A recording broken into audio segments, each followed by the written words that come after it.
foreign dollars to plug our holes when it comes to deficits. So we need to have that foreign money. Now, we can try to bring down our deficits. We can try to increase our savings and reduce our consumption.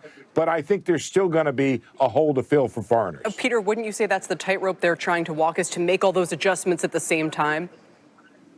Yes, we're being thrown everything all at once. Right. And if it works out, great.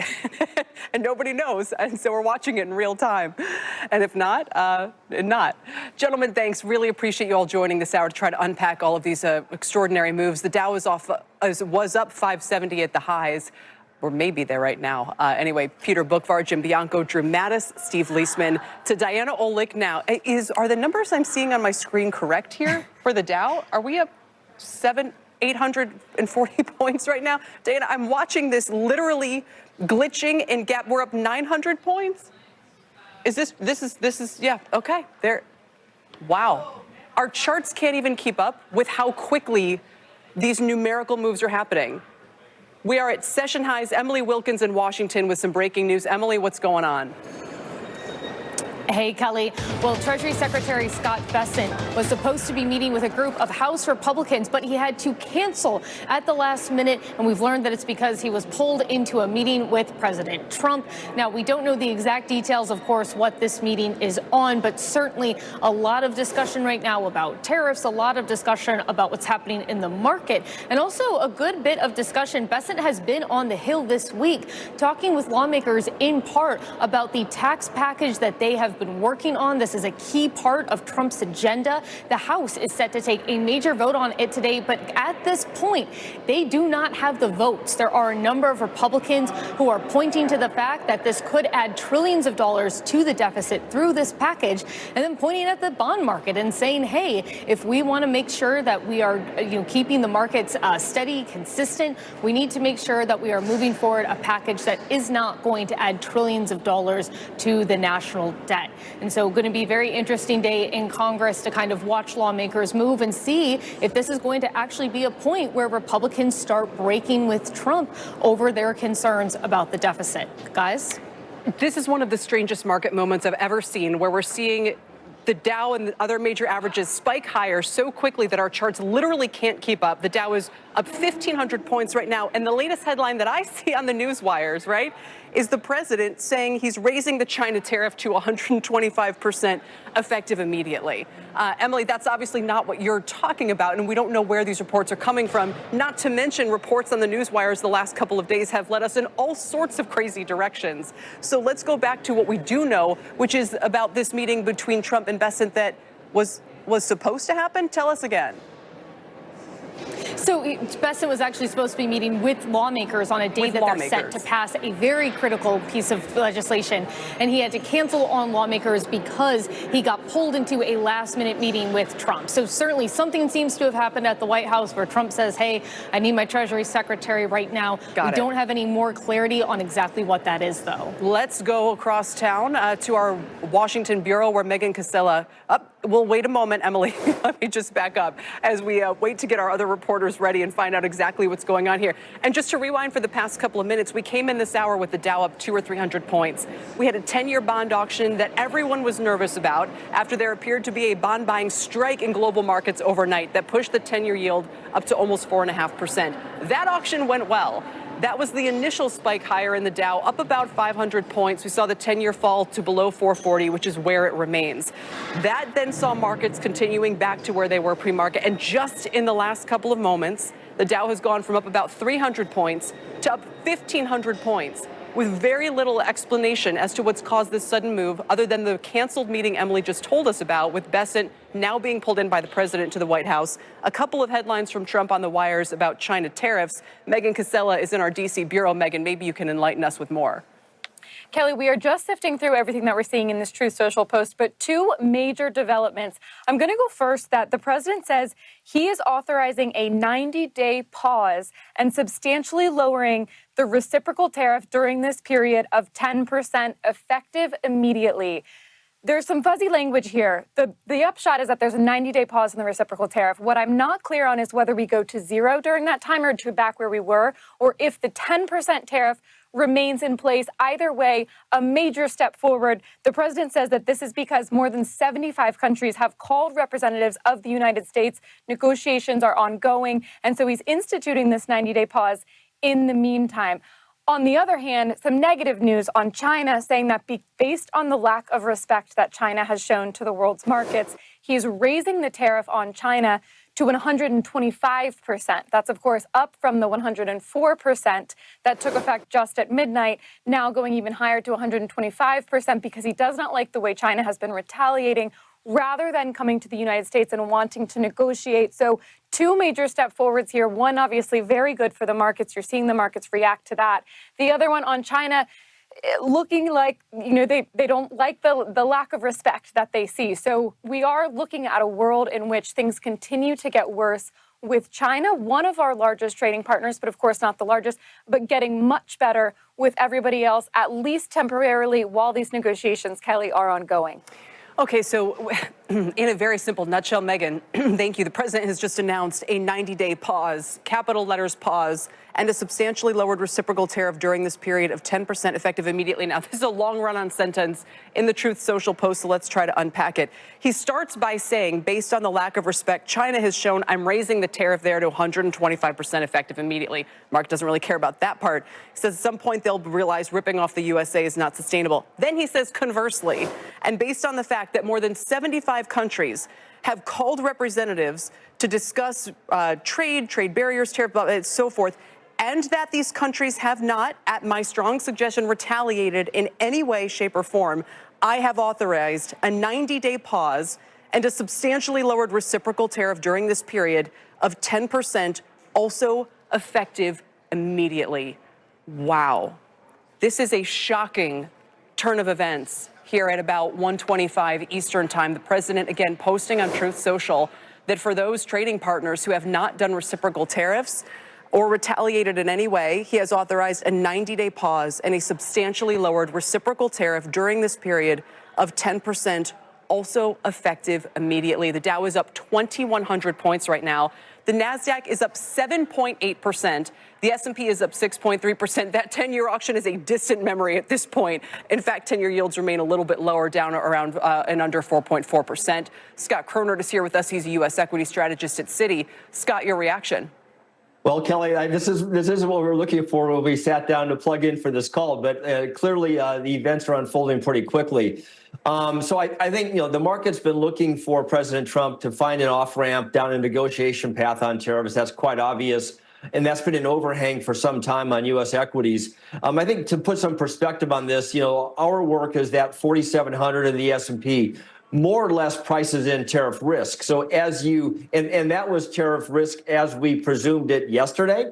So what you have to do now is begin to allow for some alleviation of that stress. And obviously that's what you're seeing today. So this would be an as expected response in the discussion drama here, where you begin to see the president pull back from some of the stated tariff circumstance. Scott, 5 minutes ago, we were talking about how the U.S. was going to kind of reassemble this new economic order, including what the implications were for treasuries and all the rest of it. Now, does it matter? Yeah, I think it still matters, but I don't think to the same degree. Obviously, you've alleviated the pressure point here for now.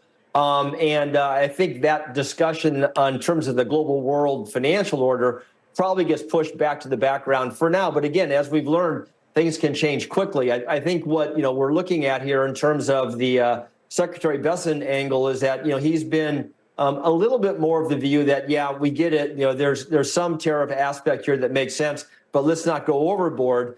You go back to where we started, Kelly. I mean, going into this year, we were modeling, okay, we're going to get a 10% across the board tariff that maybe gets negotiated down to 5%. That's a marginal impact on S&P 500 fundamentals. We can live with that because of all the other things going on with fundamental dynamics. So I think when you then went to 20%, much bigger issue, much bigger headwind for the S&P. You're alleviating some of that, and putting us back to where we started, I think, a couple of months back. And let's trace the events back to, was it just last Wednesday was Liberation Day, as the president called it, April 2nd, the announcement of what had been in the works for weeks, if not months, reciprocal tariffs. There was all of this surprise and concern about how those rates were actually calculated. A lot of surprise that they were as high as they were on certain partners like Vietnam, who had seemed to play ball, weren't necessarily the worst actors and so forth. We've heard days now of defense of this regime of basically saying we're trying to close the trade deficit, we're trying to reorder the U.S. economy, and all of this from all of the major cabinet advisors, all of them kind of trying to lay out this scenario. And now the president has backed down. Well, look, I think when you looked at the Liberation Day statistics, I think Vietnam jumped out as like, there's an example of the math that they use to compute tariff rates predicated on trade deficits. Right.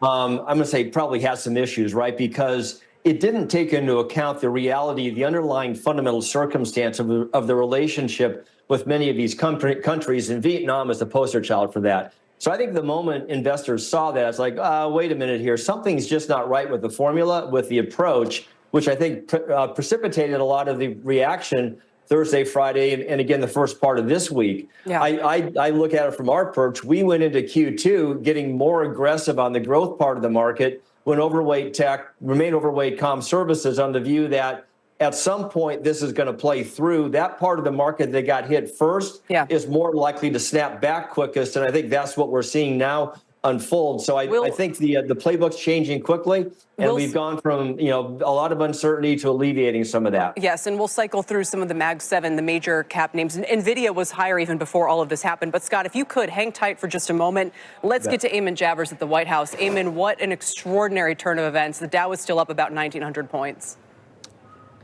Kelly, no comment from the officials here at the White House on the president's decision, why he reversed course, who was with him at the time he did. I just spoke with somebody in the West Wing who was in the Oval Office moments ago. They're offering no color, no insight, no context here to the president's decision, just saying simply the truth speaks for itself. That is the Truth Social post that the president put up on social media. I can tell you that I was standing next to some lower level aides in the West Wing when this hit the wire.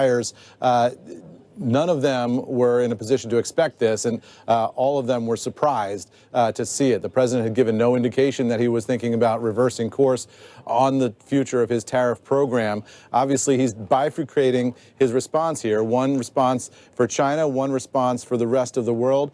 They had told me here at the White House earlier today that there were more than 70 countries that had sought negotiations with the White House. The president suggesting in his report, in his post just now, that number is 75 nations.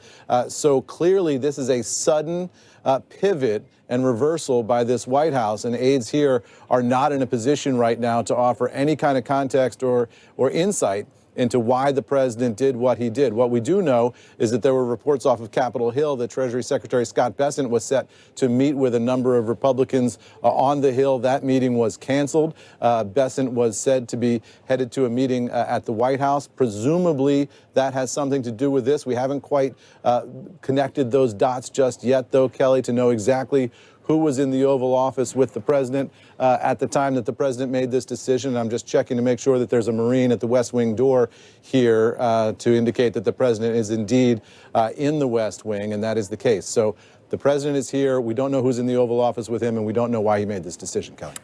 The NASDAQ is up about 8%. Apple is up 10%. Eamon. And again, going back, there were not any conditions attached to this either. In the post, the president says, those countries that have not retaliated in any way, I have authorized a 90-day pause, but there's really no strings attached here. So even as we all thought going to use these negotiations as a way of winning certain, maybe it's investment dollars, maybe it is lower tariffs or non-tariff barriers, what have you. Now all of a sudden, this appears to be saying, well, that pressure is off of those countries to put those concessions on the table. Right. So the question is, if these tariffs were the thing driving them to the table, as you point out, Why take them off now if they're already at the table and you've got the pressure succeeding and the sense of urgency on the other side? The market was up today, leading into this, but you also had this dynamic of the Treasury market and bond yields spiking overnight, and real concerns about what that meant for the future of the U.S. economy. So it may be that the president decided that enough is enough here in terms of economic pain. He's got people at the table, and he's prepared to declare victory. Eamon, stay there if you would. Eamon Javers, we just want to go to Steve Kovac, who's watching this 10% snapback in Apple, Steve, which, by the way, doesn't retrace the 30% it's down year to date. But this and Nike, which is up 8%. These are kind of the poster children of the China supply chain. Now, the China tariff goes up, Steve, interestingly enough, right. but the market is perceiving this as, hey, at least there's relief in other parts of the supply chain, like in India, I'm sure that they can lean on. Right, there's relief there, and then India is the perfect example there, Kelly. India got hit with those 26% tariffs, and we've been talking, you and I have been talking about this for years, how India has become this offloading of supply manufacturing for Apple to build those iPhones. They keep increasing the amount of iPhones they build there every year. I would fully expect now, if these new tariffs stick, for Apple to shift even more production over to India because of that 10% rate. Also, Vietnam. Vietnam is a hugely important manufacturing center increasingly, and Malaysia for Apple. Vietnam, of course, I think it had something in the 40% range there, and they make a lot of the accessories there. That means Apple Watch, that means AirPods and things of that nature. But China, still the sticking point here with, 25% tariffs on China. That still puts a huge burden on the iPhone business. Remember, Kelly, between 80 and 90% of all iPhones are still made in China. So even if every single iPhone that they make in India gets shipped over to the United States at that 10% tariff rate, that's still not going to be enough to fulfill the demand that we have here in the United States. It is a relief. There's no doubt about it. That's why we're seeing the spike in shares here on Apple, but still a lot of work to be done here on the China front because they're so heavily dependent on China for the production of iPhones, for the production of many of their products. We are seeing diversification in Vietnam, Malaysia, and India, but still so much of the focus is going to be on China. And it's not just about the stuff being made in China and imported to the United States, Kelly. You got to remember, as this trade war heats up, we know China has this appetite for retaliatory measures. So we'll see what happens, what kind of screws they can turn on Apple as this trade war heats up just between these two countries. Steve, appreciate it. Steve Kovac, Dow's up 2,600 points. The NASDAQ Composite is up 9.6%. Megan Casella has more. Megan, some comments from Lutnick. Absolutely, a little bit more color, Kelly, that we're getting from the Commerce Secretary posting on X saying that he and the Treasury Secretary, Scott Bessent, who we know had just canceled that meeting with members of Congress, sat with the president while he wrote one of the most extraordinary truth posts of his presidency, referring, of course, to the 90-day pause. Lutnick goes on to say the world is ready to work with President Trump to fix global trade, and China has chosen the opposite direction. So again, suggesting a little bit there what they are looking at here. More than 75 nations, they say, have reached out to the U.S. just in the last week to try to negotiate on these tariffs, vowing not to retaliate, vowing to work together. And of course, they're very angry with Beijing for taking the opposite tack, vowing this retaliation. So far, everybody else, it seems like, is getting this 90-day pause. My read is that the 10% baseline tariff would stay in effect during this pause while the China gets the higher tariff. I also would just say, Kelly, that we do have to see some paperwork before this higher tariff on China could go into effect. The president would have to sign something on this. Speaking at the White House, let's see if we can dip in. The president just put out a statement announcing an additional tariff on China. The tariff on China will now go up to 125%. because China imprudently decided to retaliate against the United States. And as I said at the podium yesterday, when you punch at the United States of America, President Trump is going to punch back harder. In that same vein, we have had more than 75 countries from around the world reach out to President Trump and his team here at the White House to negotiate better trade deals for the American worker. We have been overwhelmed with the amount of requests from countries around the world. I'll let the Secretary speak to that. We will continue with the tailor-made negotiations that I spoke about yesterday. In the meantime, there will be a 90-day pause on the reciprocal tariffs as these negotiations are ongoing, and the tariff level will be brought down to a universal 10% tariff. The Secretary here has been a huge part of the President's trade team, of course, and will continue to lead these negotiations moving forward to look out for the American worker, which is always President Trump's goal. So I'll kick it over to our great Treasury Secretary, Scott Bessent. Good, thank you. And we saw the successful negotiating strategy that President Trump implemented a week ago today.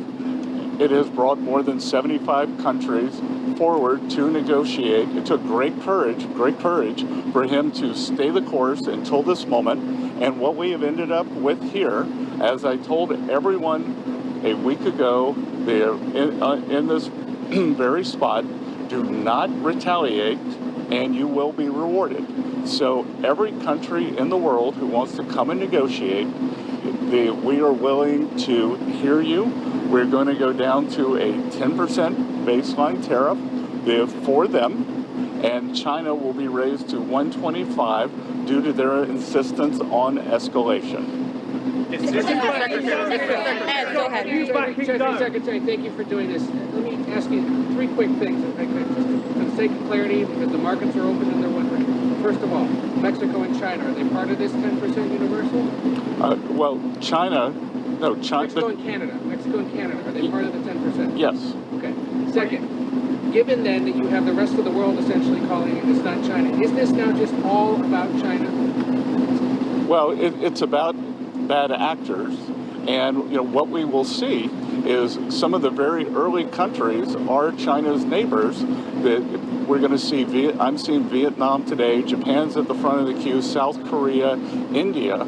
So we will see. And as I've repeatedly said, and President Trump has been saying it for years, China is the most imbalanced economy in the history of the modern world, and they are the biggest source of the U.S. trade problems. And indeed, they are problems for the rest of the world, because what we've seen is that as the U.S. announced the tariff wall last week, many of those goods have already started flooding into Europe. So as you see it now, this trade war is China versus the rest of the world? Well, I'm not calling it a trade war, but I'm saying that China has escalated, and President Trump responded very courageously to that, and we are going to work on a solution with our trading partners. If I could just, excuse me, Raquel, if I could just add to what the Secretary said. Many of you in the media clearly missed the art of the deal. You clearly failed to see what President Trump is doing here. You tried to say that the rest of the world would be moved closer to China when in fact we've seen the opposite effect. The entire world is calling the United States of America, not China, because they need our markets, they need our consumers, and they need this president in the Oval Office to talk to them. And that's exactly why more than 75 countries have called, because the United States of America is the best place in the world to do business. And as the president has shown great courage, as the secretary has said, in choosing to retaliate against China even higher. Elena, go ahead. Hi, thank you, Treasury Secretary Bessent. Can you explain more of the decision making on what feels like a reversal here? I mean, just these went into effect less than 15 hours ago, these tariffs. Why the pause now? What led to that? No, again, President Trump created maximum negotiating leverage for himself, and which tariffs went into effect 15 hours ago? The ones that we have lowered went into effect a week ago. They were announced a week ago, and we've just been overwhelmed by the response from mostly our allies who want to come and negotiate in good faith. So we are expecting them to come with their best deal. As I said a week ago today, don't retaliate, hold your ground, let's see what happens. And China, they kept escalating, and now they have 125% tariffs that will be effective immediately. Mr. Secretary, go ahead. Mr. Secretary, thanks so much for doing this. The 90-day pause on the reciprocal tariffs, is that because of the whiplash that we've been seeing across the financial markets? How much was, what we saw in the stock markets, a part of this decision? No, it's because because of the large number of inbounds. We've had more than 75 countries contact us, and I imagine after today there will be more. So it is just a processing problem. Each one of these solutions is going to be bespoke. It is going to take some time, and President Trump wants to be personally involved. So that's why we're getting the 90-day pause. Mr. Secretary, there was a tweet that you and Secretary Lutnick were in the Oval Office with the president talking about this. Can you talk about what that conversation was like and what you guys said to one another that led to this decision? Look, it's all the president's decision, and the president had a level in mind to raise the China tariffs, and then he had the 3-month, essentially the 3-month pause in mind, and we were discussing the exact wording. Sorry? Of course. It's the president's decision. It's the president's decision. It was the president's decision to wait until today. And again, as I've said in the past, no one creates leverage for himself like President Trump. Mr. Secretary. Shelby, go ahead. Mr. Secretary, what does the president want to see by this, I think it's July 9th deadline to keep things paused? Is it just trade barriers coming down, or is it more than that? Well, these are trade negotiations, but if countries want to come and offer other things, I talked about yesterday that we are thinking about a big LNG project in Alaska that South Korea, Japan, Taiwan are interested in financing and taking a substantial portion of the offtake. But again, in essence, that is trade because it will decrease the trade deficit that we have with those countries. So everything's on the table. Mr. President. Raquel, go Secretary, ahead. a clarification on the pause. What happened to those countries who just had 10% baseline tariffs, like Brazil and others? Are they still going to have this 90-day pause? Because you were saying that there will be a tariff of 10% for others. So what happened to those who just had a 10%? Yeah, that's going to remain. And do you call this an embargo to China? Pardon? You call this an embargo to China, a trade embargo? I'm not sure what you mean by the word embargo. 125% tariffs, like those, and then it goes 84%. Isn't this an embargo? Well, it's not. It's China's decision that we have the deficit with them. They sell us almost 5 times what we sell them. So again, I think it's an own goal by China. Mr. Secretary, Mr. Secretary, does this signal that you're confident that you're going to be able to strike a satisfactory deal with all these 75 nations It signals that President Trump cares about trade and that we want to negotiate in good faith. And as I said, each one of these is going to be a separate, bespoke negotiation. So we are confident that having seen the other side of where this could go, and it was like I said last week, the market didn't understand. Those were maximum levels.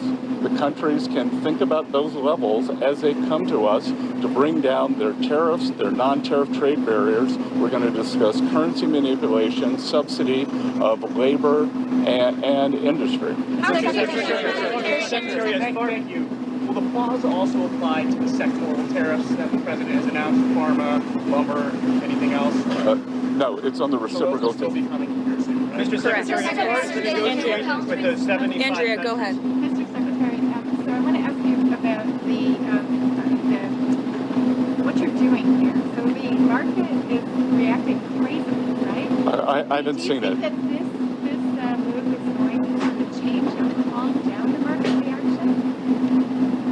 What? Do you think the markets have tanked, right? There's been a lot of volatility in the market, not just in terms of stock markets, but also public bonds. So will this move, in your mind, you anticipate that this is going to calm the markets down? Well, I think what we've seen, I think the willingness by more than 75 countries to come and negotiate, I think now the market understands that everything they saw last Wednesday was a ceiling, and now we have a 10%, the temporary floor, and I think the market, my 35 years in the market, I always wanted certainty, so I think we've got more certainty. But Mr. Secretary, Maggie, go ahead. Mr. Secretary, why do people assume this is the last word? The president began this morning saying, be cool. 5 hours later, he announces a new policy. Why will investors in the market assume that this is it?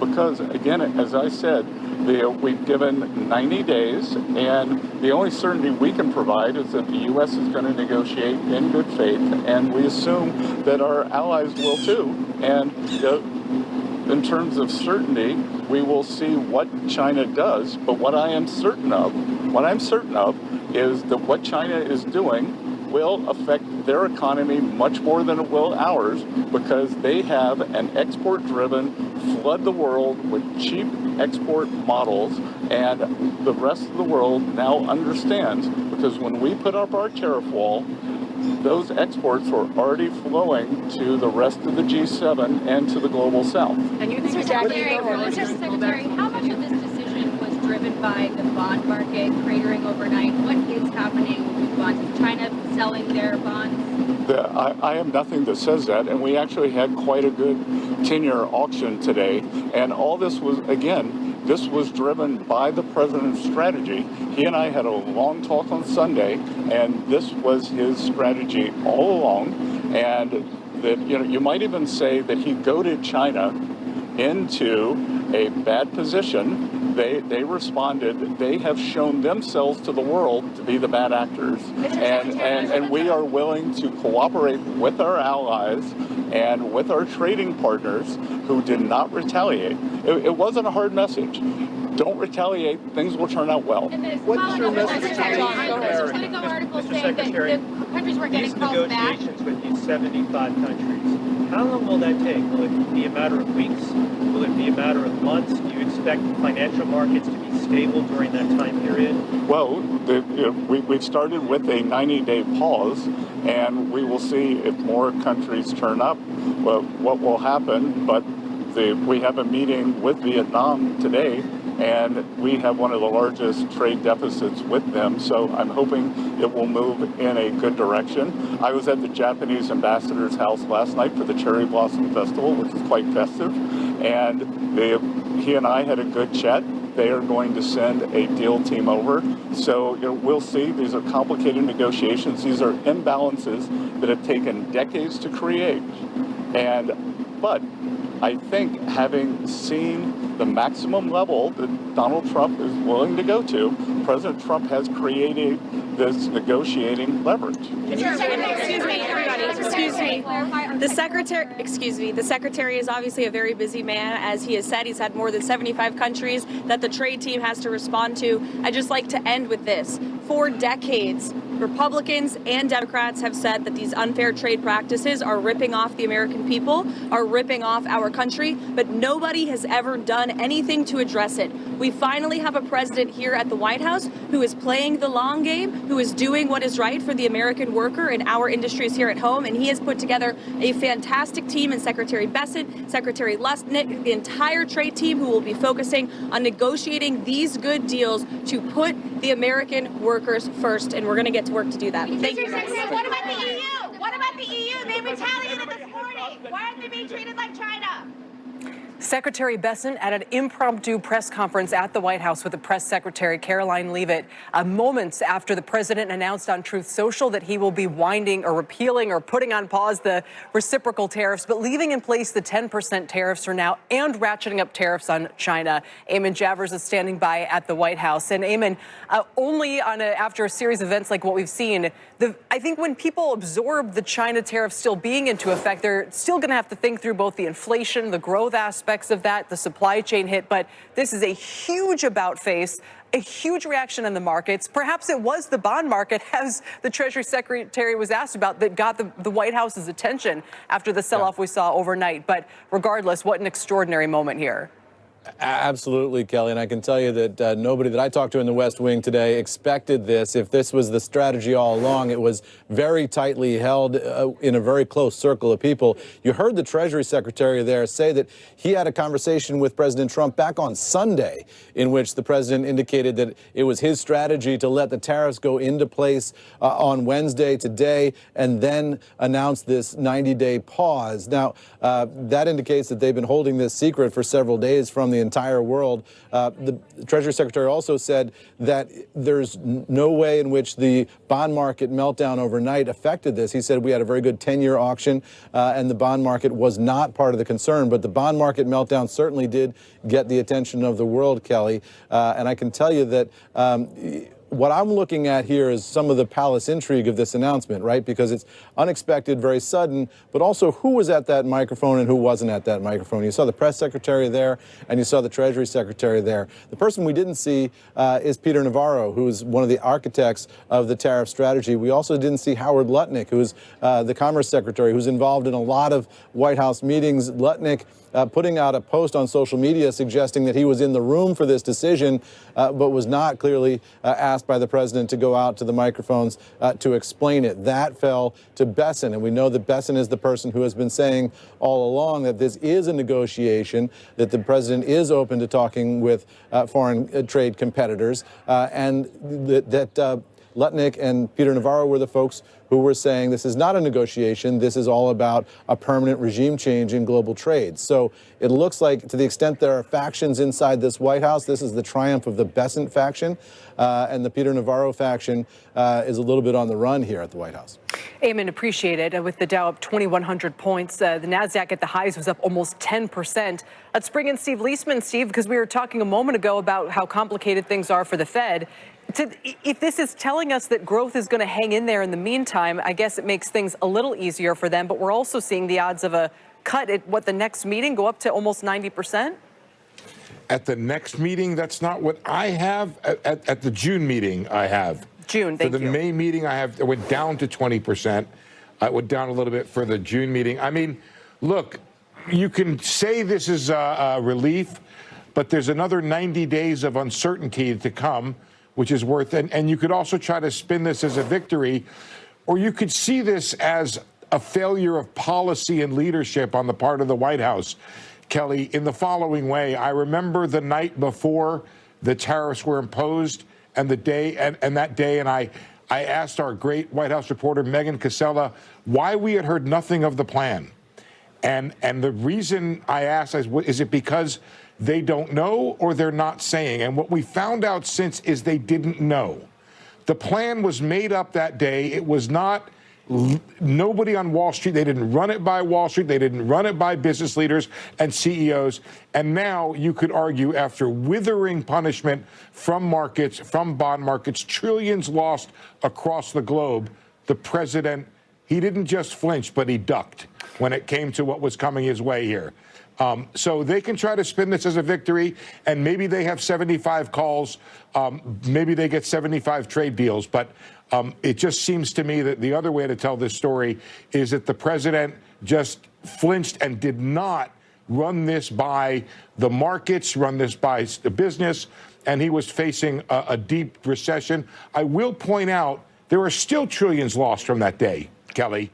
There's still quite a bit that's been lost here in terms of where we were just on April 3rd. We're still down, way down. These 10% tariffs, the market doesn't like these either. We didn't get that back yet. Let's bring in Citi's Scott Cronert on that note. Steve, thanks. And Scott, I was just looking at some of the same charts Steve is referencing. So on the NASDAQ, we were up at 20,000. We're still, call it 15, the numbers are moving so quickly, several thousand points off the high, 16,591. The S&P, same story. I mean, these were the 52-week highs when everyone was screaming that things were overvalued and frothy. We've seen a dramatic snapback today. What happens now? Well, I still think that that's where the momentum is. I'm going to kind of stick with our guns here, that I think our focus on tech and the growth parts of the market, whether you get there via this means or whether you get there by traditionally where you get when you shift to early cycle, I think the growth part of the market is where the action is going to be most notably right now.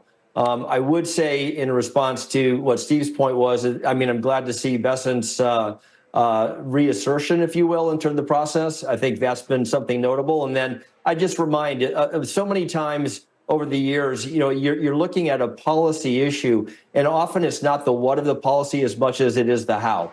And the how is what had, I think, much of the investment community disgruntled. And I think what we're seeing now is a clear path towards negotiation, which is where we thought we were going to get to anyway. And so I think clearly you got relief rally right now. Doesn't mean we're out of the woods, but I still think worst case now off the table, and we're back to little bit more, let's call it centered focus on where policy goes from here. All right, Scott, appreciate you sticking around for us this hour. It's been a one for the ages. We appreciate it. Let's turn to Jeff Kilberg now, who's founder and CEO of KKM Financial. Jeff, making some trades as we speak. Scott just mentioned looking to growth, looking to early cycle. That's usually things like you've got your shades on. Do tell. He said, "Be cool, Kelly." He said, "Be cool." Is that what the president said? That's right. That was what That's this what morning. the president said this morning. Yeah. What velocity! This is sensational. And we talked about, is it different this time? And it certainly felt different, Kelly. We saw the bond market really maybe be that straw that broke the camel's back, being President Trump wanting to make a deal. But the fact that he's pivoting, spinning this, he is going to claim victory. And right now, I know we're still about 7% away from just last Wednesday in the S&P 500. We are seeing this possibly be a victory, with all these details still to come out in the next 90 days. But right now, the underinvested, the people that were really concerned, all the 4,000, 20% Black Monday calls, those are off to the sideline for now. Jeff, and by the way, as we pointed out Thursday and Friday, to see 2 4% down days in a row is one of the most unique things that's happened in recent decades. It's almost always been a buying signal on a 6, 9, 12-month basis. So we had priced in a lot. What happens when the dust settles and we realize, okay, 125% tariff on China still in effect? Still kind of if you had thrown everything else out this year and only knew that, you'd think, well, that's probably going to be a headwind for stocks in the economy. Well, I think it's pretty strategic the way we're going to essentially pit about 70 to 90 different countries against China. So hopefully they find a way. I know President Trump talked about being gracious. We just want a fair deal, but we do have to level that playing field. But put China to the side, I think we are going to be okay for earnings season. We're going to have to measure, Kelly, how much damage was done in the last 4 or 5 trading sessions because confidence was shaken. But if this was all part of the deal, art of the deal for President Trump, he had a lot of us fooled because it actually felt different this time. But once again, when you see the VIX go above 60, that seemingly, I know we're not out of the woods by any means, Kelly, it's been 30 minutes, but seemingly when the VIX goes above 60, that's the time to buy equity, specifically the NASDAQ 100. It was the beaten up stocks, those Mag 7 stocks that are just racing higher today. Yeah, and you had told us that, to watch 40 and watch those levels. Jeff, appreciate you joining us. Put the shades back on, and we'll check back in soon. Be cool. Jeff Kilberg. And that's it for us on an hour that won't be forgotten soon. Thanks for watching The Exchange. We'll pick up coverage on Power Lunch. Over to Brian Sullivan now.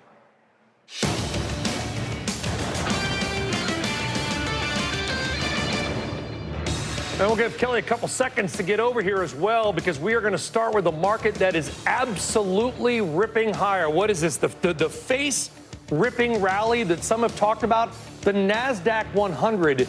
That is not a misprint. The NASDAQ is up 9%. The NASDAQ 100 is up 10%. The Dow Jones Industrial Average is up 2,600 points. The 10-year bond yield at 4.38%. So what exactly just happened? Well, the market was fluctuating all day long. This morning, and maybe we should have listened to him, President Trump putting out on his social media feed that we need to basically chill out and buy the stock market. Well, guess what? About an hour ago, the headlines came crossing that there is indeed going to be a 90-day pause on some, not all, tariffs. And that pause, this one's real. Remember, we had the kind of the pause head fake earlier in the week. This one is real. That sent the markets ripping higher. That pause, though, it's critical to note, not on China. So again, folks, that is not a misprint. You do not need to rub your eyes, and let's hope you have not been drinking at this hour, unless you're around the world, I guess, but we are seeing the market soaring right now. What about the travel names? They're popping as well. All the Mag 7, the Apples, the Nvidias, the stocks that got absolutely hammered, they're the ones that have come rip-roaring back. They're up more than 10% in some names. The chip stocks, they were market leaders prior to all this tariff conversation. Well, again, AMD, Intel, Microchip Technologies, these are also names that are all soaring. It has been quite the day, but it's been quite the week. So let us get back now to talk about these tariffs. We got Megan Casella is in D.C. We got a full guest panel. We got Steve in D.C. as well. But Megan Casella, I want to go to you first because we got this 90-day pause head fake earlier in the week. It appears that Scott Bessent got what he wanted maybe. This is real, and the markets are reacting. This is real, Brian, and this is really a major step forward with some caveats that I'll get to. But for now, you can see the market reaction, and rightly so. As you mentioned, it's down to a universal 10% baseline tariff that does remain in place on everyone, but all of those country-specific tariff rates as high as 49% on some trading partners, those are now on pause because of the ongoing negotiations. Treasury Secretary Scott Bessent just told us that more than 75 nations have reached out to the U.S. over the past week. The president wants to be involved in each of those, and while they're ongoing, they're putting everything else on pause, except, of course, with China, where they're not happy about the retaliation, and that's why that tariff, they say, will hike up to 125%. We'll keep an eye out for paperwork making that official, but we would expect that to come in the next few hours. Just a couple of other headlines from the Treasury Secretary. He insisted this was the president's decision, that it was not because of the market reaction. He said it was instead because, again, of those negotiations and the countries reaching out. He said also that the market understands that everything that came out over the past week, that was the ceiling, he says, on tariffs, and that now we're back to the floor, which for now is 10%. I'll say, Brian, though, the caveats that I mentioned, yes, this is a very good step forward, and we are in a much better place than we were an hour ago, but we still have a universal baseline 10% tariff. We still have an exceedingly steep 125% tariff against China, and now we have another 90 days of uncertainty, Brian, so still a lot more to come as each of these negotiations goes, as Bessent says, country by country. Yeah, Bessent appears for now to be the winner. Peter Navarro may be the loser as well. Investors, at least for one day, today, still down, but maybe winners. All right, we got a big panel to sort of kick all this off. Kelly has made her way to the set as well. We got Francis Donald, chief economist at RBC Capital Markets, David Waddell, and Associate CEO. We're joined also in D.C. by Steve Leisman, who is there to do the Fed minutes. But, Steve, this news, I think, pardon the pun, trumping the Fed minutes, at least for now. Rick Santelli's in Chicago, and Eamon Javers, who is at the White House. And Eamon, you were the one on Monday that sort of squashed this 90-day tariff talk by actually, picking up the phone and calling the White House. You moved markets on that. As you heard from Megan, this one is real. It appears to be a wholesale change, at least for 3 months, by the president. And I think, and please, if I'm wrong, tell me, this is a big win for the Scott Bessent wing of the White House. Yeah, that's exactly right, Brian. I can tell you I was in the West Wing when this social media post landed by the president, and it was a bit of a quiet afternoon until that moment. And then suddenly everybody's phones and screens lit up with this post. It's a long post, so as people were reading it, it took a moment to digest exactly what the president was saying. And there was real surprise in the West Wing, at least among the people I was standing with, that this had happened. Now, those are not necessarily the people who would be in on the highest level conversations, to be sure. And what we just heard from the Treasury Secretary, Scott Bessent, is that this was a strategy that dates back to Sunday night. He said he was with the president on Sunday night. Remember, Bessent traveled to Florida, traveled back with him after his weekend in Florida, and was here spotted on the colonnade by reporters on Sunday evening. Bessent says that's around the time when he spoke to Trump, and they came up with a strategy of letting the tariffs go into effect and then putting a pause into place. So this has been a closely held secret, if that's the case, here at the White House for some days right now, as the entire world was reacting to the president's tariff policy. The president knew at all times that he was going to do this, according to the version that we just heard from Scott Bessent. He also laid out sort of the rationale for this. Here's what he said. I think what we've seen, I think the willingness by more than 75 countries to come and negotiate, I think now the market understands that everything they saw last Wednesday was a ceiling, and now we have a 10%, the temporary floor, and I think the market, my 35 years in the market, I always wanted certainty, so I think we've got more certainty. So, Brian, you see this relief rally happening in markets now since this post went up on social media, and you heard the Treasury Secretary there talking about the idea of getting more certainty. But the scenario he's laying out is, not entirely certain, right? Because what you're looking at now is 75 separate trade negotiations with what they say are 75 different countries. He said each one of these negotiations will be bespoke. The president wants to be involved individually in each one of these negotiations, and so that means there could be 75 75 different outcomes in terms of trade with individual countries around the world. And that sets up a future over the next 90 days where we could be getting announcements, status updates, and the like on as we go along here on all of those different negotiations. So for people in the global marketplace, that's going to be tricky to follow, and there's going to be a lot of ups and downs between here and there, Brian. Eamon, appreciate it. Don't go too far. Eamon Javers at the White House, where stocks, the Nasdaq's up almost 10%. We have individual parts like the airlines are up 20%, Robinhood's up 20%.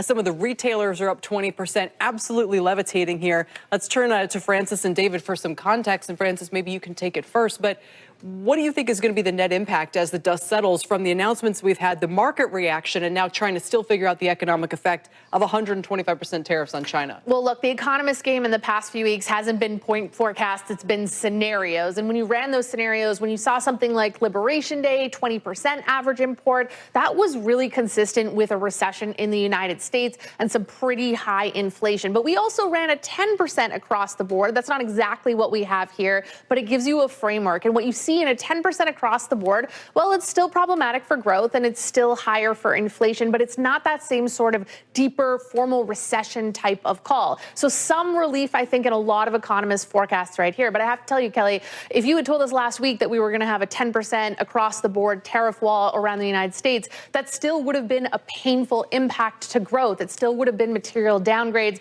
a lot of inflation. I also have to say 90-day pauses are not an eradication of tariff risk. So companies are still going to be looking at uncertainty, and a lot of companies around the world waiting for what their individual negotiations will mean for the United States as well. Underlying all of this, we've still had stock market volatility that might impact sentiment and some consumer behaviors as well. So it feels a little bit of a relief here, but I have to say 10% tariff is still a massive reordering of U.S. trade and global trade, and certainly is not an eradication of the risks that we had seen in the past week. David, I've heard some sort of theorize, and there's going to be many theories about all of this, but that one of the president's rationales here may be to get the budget deal done, right? They have a very slim majority in Congress, at the House. They have vulnerable Republicans running for re-election. They're up against a constituency who's clearly alarmed about some of these new policies. Does that give them just enough breathing room to get that across the board, and at least maybe then provide some ballast if they do come back to this policy, and who knows if they will at this point? Well, obviously the tax cut's a huge deal, and we need that to occur. Whether you can use the tariff revenues to offset in the budget reconciliation I don't mean process, specifically, I just mean in terms of political. Oh, yeah, well,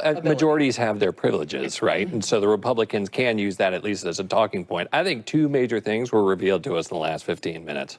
One, Bessent does not like a 4.5% 10-year Treasury yield. Like, I'm sure at midnight he was sweating that, and that's probably what walked into the Oval Office and said, we've got to make a change. He wants lower.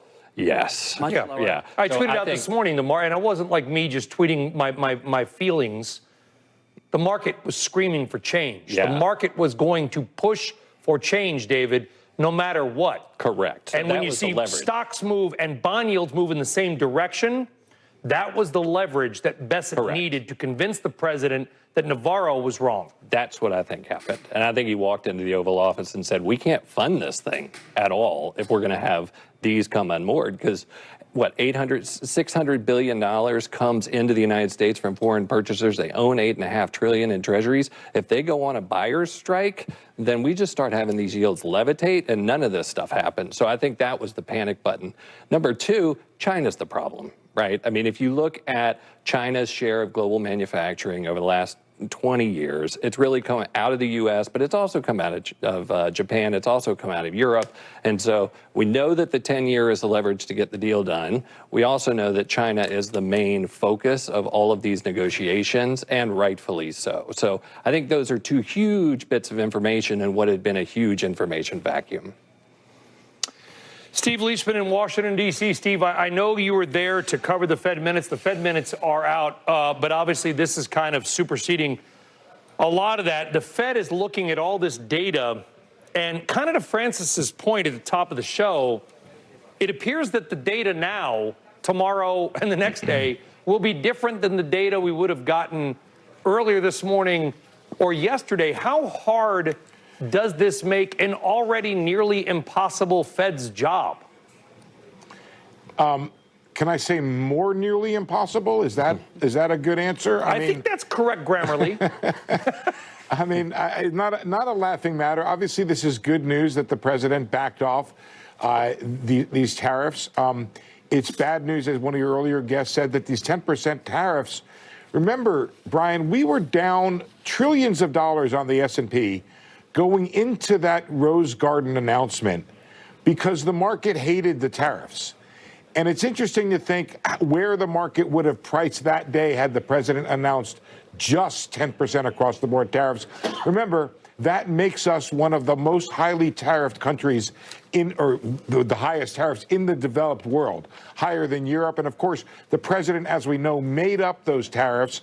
And now he's increasing the Chinese tariff that he made up that they charge us, which is obviously a separate issue. But let's talk about. But it's not, because Steve, as I understand it, and by the way, please, if anybody out there knows that I'm wrong, let me know, because Kelly, I'm just winging it here. The China tariff, as I understand it, is still there. I think the comment was the pause will be on tariffs for countries that don't reciprocate, but the EU just reciprocated. So I don't know. Steel and aluminum. The steel and aluminum, I don't know. That's where I was going to go, Brian, because here's the question I have. If you're an investor right now, if you're a business person, what probability do you put on the idea that tomorrow there could be another tweet or another tweet after that? I think that business would feel let me give you an example. I broke a story this morning that the Treasury was meeting with Wall Street former Fed and Treasury officials to discuss the idea of a sovereign wealth fund. That's a process by which you can come to a policy that then can be understood by Wall Street. There was no such process in the tariffs here. He made up the tariffs on the day of the tariffs, or maybe the night before. And so you still live with this fear that over the course of the next 90 days, it comes back, the tariffs come back, you still have this 10% tariff. Look, things are a whole lot better than they were with these other tariffs that were in place. But you just have to be careful. You will forever have this idea of the policy that can come on at any moment with any tweet, unless that process changes and somebody like Scott Bessent were to get control of the policy process in a way that is understandable and predictable. Do what you want, Mr. President. Just let us know that you thought about it. Yeah, it's the right policy, and it's going to stick around for a while so they can figure it out and invest on it. And I know we have Rick there as well. Rick, I'm not leaving you hanging, but I got to go back to Francis on Steve's point. I think Steve makes a great point as usual, Francis. Your job is you're not making political sides. You're there to model, as you said earlier. I'm there to model what I think is going to happen. Bessent said, well, we're going to get more certainty. Businesses hate uncertainty. He's right about that. I don't know if he's right about the more certainty now. As an economist, you're modeling. Does a 90-day anything give you a certainty in modeling? My physicist friends would say no, but they're crazy. Well, we can put a number in an Excel spreadsheet and now start it 90 days later. But what it does is it reduces the probability of the most severe scenarios. And I think the most important thing that I heard in the last hour was when Bessent said 10% is now the floor. We told you the prior situation was the ceiling, but this is the floor. So when you're modeling these types of exercises, you're now putting a different probability on these types of scenarios. Now, it's imperfect, and that's why you have to be transparent and have a lot of humility and understand the upsides and downside risks. Uncertainty is the biggest unmodelable downside risk to any economist forecast. We don't always know how it permeates through the system. We know higher income household Americans and CEO uncertainty is probably more problematic for the economy than lower and middle. But also, Brian, I've never had this level of uncertainty related to Washington politics in my forecasts in my career. And for a lot of business owners and a lot of households, they haven't seen this level of uncertainty either. Yeah. David, anything you'd add? No, I just think a lot of people, as you mentioned, had already discounted the fact that we probably would see a 10% tariff, and maybe that hangs on because we created the External Revenue Service, so I guess there'll be something there. And then the negotiations with China are going to be fascinating. The only way for China to get out of the box is to increase the value of their currency by 30%. That's the only way to get outside the box. And by the way, the reason we run trade deficits is because we're richer than everybody else, and because we're exceptional, our currency value is higher. So I don't know how all those rip-off rates come back to the floor after all this. I think you're at 10%, you're at China, and we'll see what happens with these other negotiations, but it's really about China at this point. Yeah, and what are the impacts of that? I mean, normally we'd still be talking about that's a major, area where there's consumer exposure, could be a major source of inflation. I mean, it's all Yeah, I think the inflation is there. I mean, whatever I was getting ready to order to put on my wall to watch this in higher def, I may have to put that decision off and see what actually happens. And I guess, I don't know how many iPhones Apple shipped in yesterday via big airplanes. Right. And so we're just going to have to work through that. The play with the Chinese is never to do these things out in public. You got to do them in private. Whether those negotiations start progressing or not, I don't really know. But I think the 10% tariffs are here to stay. Well, Rick, with all due respect to David's television, a lot of people may be looking for a place to put that TV, which would be a house. And for a brief moment of time, we saw mortgage rates collapse as bonds got bought, yields came down, mortgage rates collapsed. Not anymore. Mortgage rates didn't collapse. They didn't collapse. Okay, they Would declined. they go down? Yeah, not much. They weren't ever below 6%. No, you could probably find a high five somewhere if you bought down the rate a little bit. My point is that now we're back to 7%. We got a 10-year that's at 4.42. What's the bond market? We have $37 trillion in debt. The last guest said, "Oh my God, the capital account. We need that from foreigners. We're just such a rich country. We're rich. We're the boiling frog." You know what nobody talks about? Everybody's talking about the capital account. All this money that the trade deficit puts in the surplus countries that gets recycled and buying our debt, that robs us of any feedback loop that, hey, you used to be rich, now you're beggaring everybody by borrowing so much money, but you don't feel the pain because the trade surpluses overseas in China and Japan, it keeps coming and recycling, and now we're in trouble? Listen, we've always been in a bit of trouble, and in my opinion, we can't let those that own our debt end up telling us what tune to play. So if you look at it from that perspective, maybe what the president's doing isn't how you would do it, isn't how I would do it, but it really is more about results. And as far as companies and uncertainty, tough. Yeah, it's well said. The bond market, though, David, is moving. The bond market appears to have been moving. Usually it sort of leads the stock market. Oil, guys, let's throw oil up there as well because oil was below 60. And I want to point something out that's not getting as much attention because everyone focused on Trump in the U.S., and that is yields. The bond market moves, David, were the same around the world. I think Peter Bookvart said this to you, Kelly, right, in the exchange? At least if you look at the countries that they had, it was Japan, it was the UK, it was Europe, it was Australia. So you can either read that as it's not just us, or as Dramatis kind of suggested, you could read that as, well, that's a lot of the Western kind of trading block that China might or another, might be upset about. So there's a couple different ways to read that. But it was fascinating because it shows it wasn't just a U.S. problem, David. So I guess my genius question to you is simply what the hell happened? What happened the last few days? Is there a way to explain to we got a lot of non-pros watching CNBC right now, okay? They're scared, 401ks are down, 529s are down. What happened?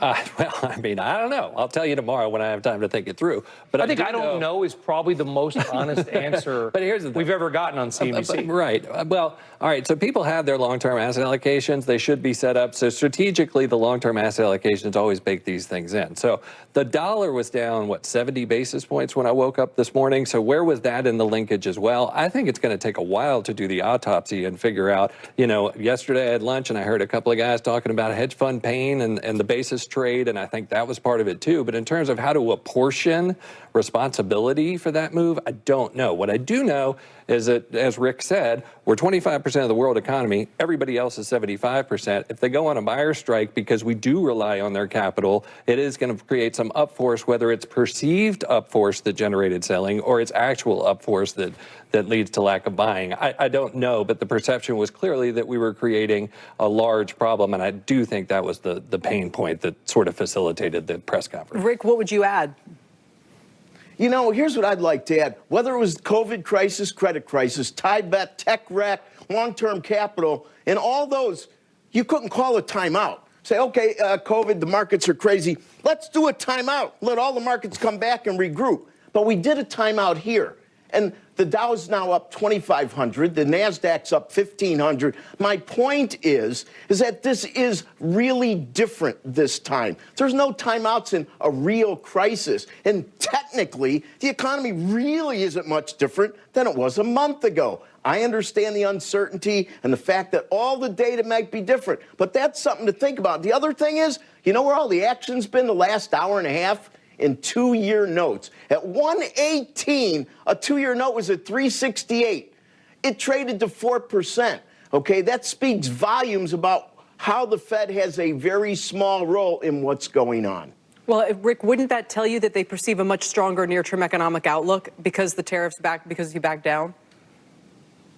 I just think it's people that were looking for the Fed to somewhat intervene. That's changed. I don't care what the Fed funds market says. It doesn't necessarily mean it's going to come to fruition. We've seen many false starts. I really do think it's readjusting that the Fed is not the salve here. This is all about what's going on in the West Wing, and it's about isolating China. I think the Treasury Secretary said a lot of things I might not necessarily 100% agree with, but one thing I agree with 1,000% is you can see who the bad and good actors are based on the last several days and who is going along with trying to negotiate and who isn't. And Rick's making a very critical, correct, and important point. And I want to say this to our audience. I tweeted out earlier. If you are seeing price hikes that people blame on the tariffs, they're lying to you. They're gouging.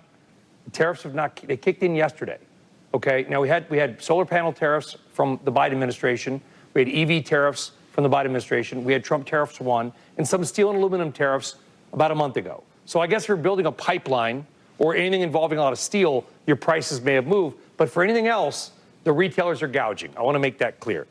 That out of the way, now that we've done the public service, because I think it's important, Francis, to tell people the tariffs kicked in yesterday, right? Or midnight. But tariff would have kicked in on Saturday, I believe. So, but there's no time for any goods that you're buying now. And that's a small number. So, Brian, this is the point, which is that you can have tariff policy. You can say it's a means to an end and that we've won a victory here. But there is damage to this economy because tariff policy and the president doesn't control the economic actions of all agents across the entire country. We know from past experience that when prices go up, other companies take advantage of it. We know that when tariffs are put on and then taken off, the companies don't then remove those prices.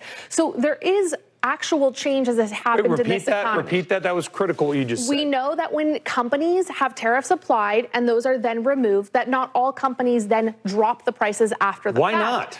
Because they're taking an opportunity in the economic environment. So you're saying that capitalistic organizations might act in a capitalistic manner? Absolutely. And if you're a capitalistic organization and you're in uncertainty and the stock market has created this volatility, you may pause decision making. So we're looking at tariffs as a revenue generation, but we also have to remember that this uncertainty, if it weighs on growth, and by the way, it will, and 10% tariffs will lower growth, that your revenue from everything from employee taxes to business development, that's also going to fall. So to say that we've removed this risk now or we've lessened it and therefore we can all breathe a sigh of relief, I think we may be underestimating the impact that flows through in these tentacles for the economy. We're still better placed now than we were last week. There's no question. But to say it was an on-off switch, I think is misrepresenting how this is going to go through. So there's no off switch there. Yeah. Hold on for a second, David. Steve, I want to get you back in here because I know you've done extensive work on this, and we're going to go back to such shows as, like a week ago, where the 10% tariff, because we're still trying to figure this out. So to Francis' point, is 10% blanket tariff. Do we have any idea how much of that will actually flow through? The price of stuff that Steve Leisman buys is not going up 10%. Somebody's going to eat it over here. Somebody's going to eat it over there. Right. It's going to be a couple percent, right? What's really amusing, Brian, is you caught me. I was looking in my email file for whatever modeling I might have had from the Wall Street economist about a 10% tariff. I think Goldman, a few other folks, I can't find it right off the bat. My recollection is it shaved something like 0.2 over GDP as opposed to, say, 0.8 or 0.9, which we saw was the modeling of the current tariff. So quite a bit less in terms of economic impact, still negative. And I don't know if it was 0.2 or 0.3 on the upside when it came to prices, but much less than the current ones because the estimates I saw for the most recent tariff regime, the one of a few minutes ago, was like a percentage point on GDP down. Sorry, almost 2 percentage points on GDP down, and almost a full percentage point up on inflation. So those seem to be gone now in terms of what's going to happen. We don't know if there's actually going to be any negotiation away from the tariff regimes that exist for other countries right now. We don't know if the 10% tariff can come off or that's now a permanent regime. I guess Wall Street would breathe a sigh of relief. But, I mean, here's the question. Did we have to go through what we went through to get where we are now? I guess we'll debate this. The historians will debate it for a long time. But I'm sure a lot of people are saying, what? Really? This is what we got? For what? Well, it creates a pretty amazing one-day move. I mean, the Nasdaq's up 10%. You know, you have United up 25%. Delta, one of the strongest names in the S&P 500. David, that's now, people are going to go, I didn't get in maybe on Thursday. And by the way, a lot of people did. And we talked about that. A lot of retail investors got in when the market first started selling off. What do you do now? I mean, it was hold your nose and buy. Right. And so it was a coiled spring. I mean, every single technical indicator, all the VIX, all the moving averages, everything said, you know, hold your nose and buy. And I've been at this for quite a long time. The best day to buy is the day when I can't tell you why you should buy anything. Right. And that day was basically yesterday. And then at midnight, it just got even worse. So it was a coiled spring.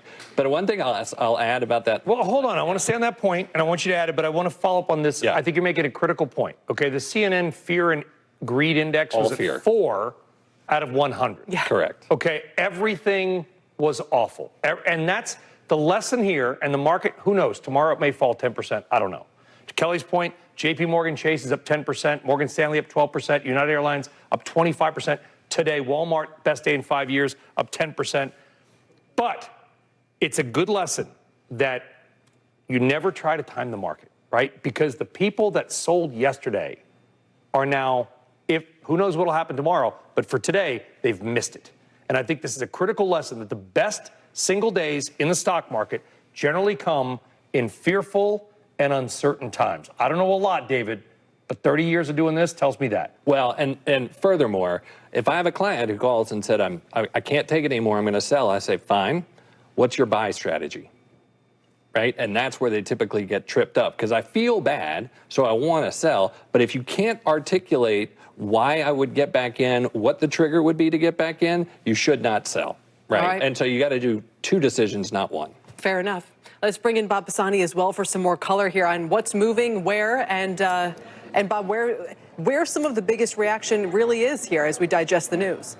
Yeah, it's in cyclical sectors largely, but, you know, it's just talking to people down here. It's hard not to come to the conclusion that President Trump blinked here. I mean, this vindicates people who are insisting that while the president has a much higher pain threshold than people anticipated, there is a pain threshold. It does exist, and recessions don't look good for your image. Stock market crashes don't look good for your image. So, Kelly, if you look here at the S&P 500, we have regained about half of the losses since the close on Friday. The close Friday at 56.70. We went all the way down to 49.80 or so, and we're back up here to the 5,400 level. So that's regained even a little more than half of the losses that we've seen recently. That's quite a move to the upside. And if you look at the sectors, it's largely in the areas of growth and cyclicals where the biggest moves are. So there's tech, and that's moving up in the last 20 minutes or so. It was initially 9.5% gain in technology.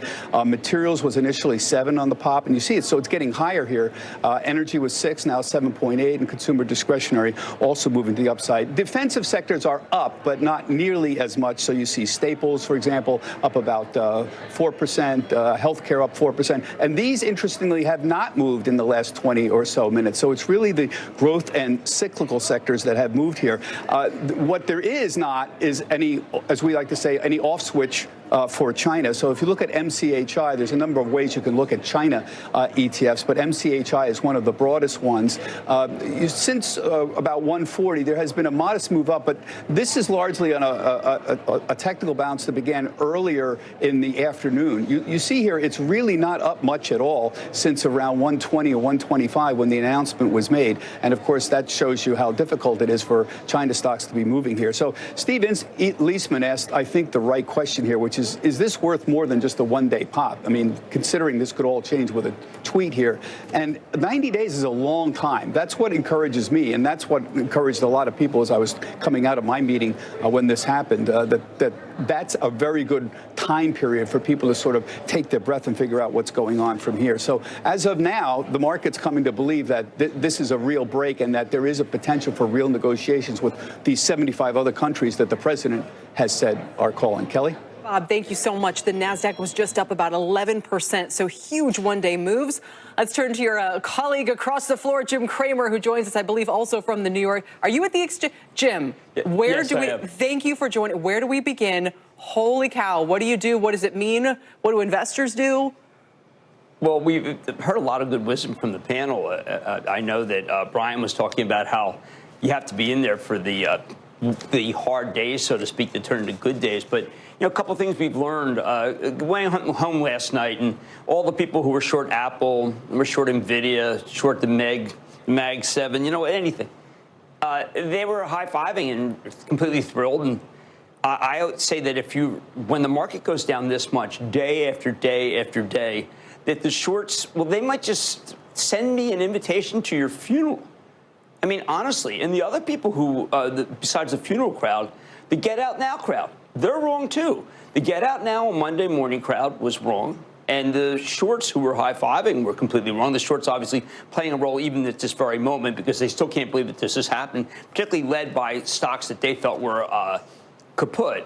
I also want to point out that this is not Besant victory and all that stuff about Lutnick loser, and it's not Peter Navarro's turn to go. It's none of that stuff. The president makes a decision. He likes to pit people against each other. That's something I learned when I was a judge for The Apprentice. I mean, he also is actually is prone to some drama, but I'm sure right now they feel that they have an encirclement policy against China, that they look like the good guy. An hour and a half ago, I was listening to everyone on air saying how China has us and that we look like idiots and we've done it wrong.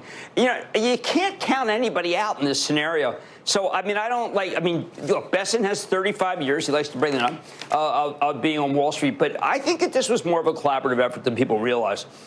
Can it last for a long time? The president's mercurial.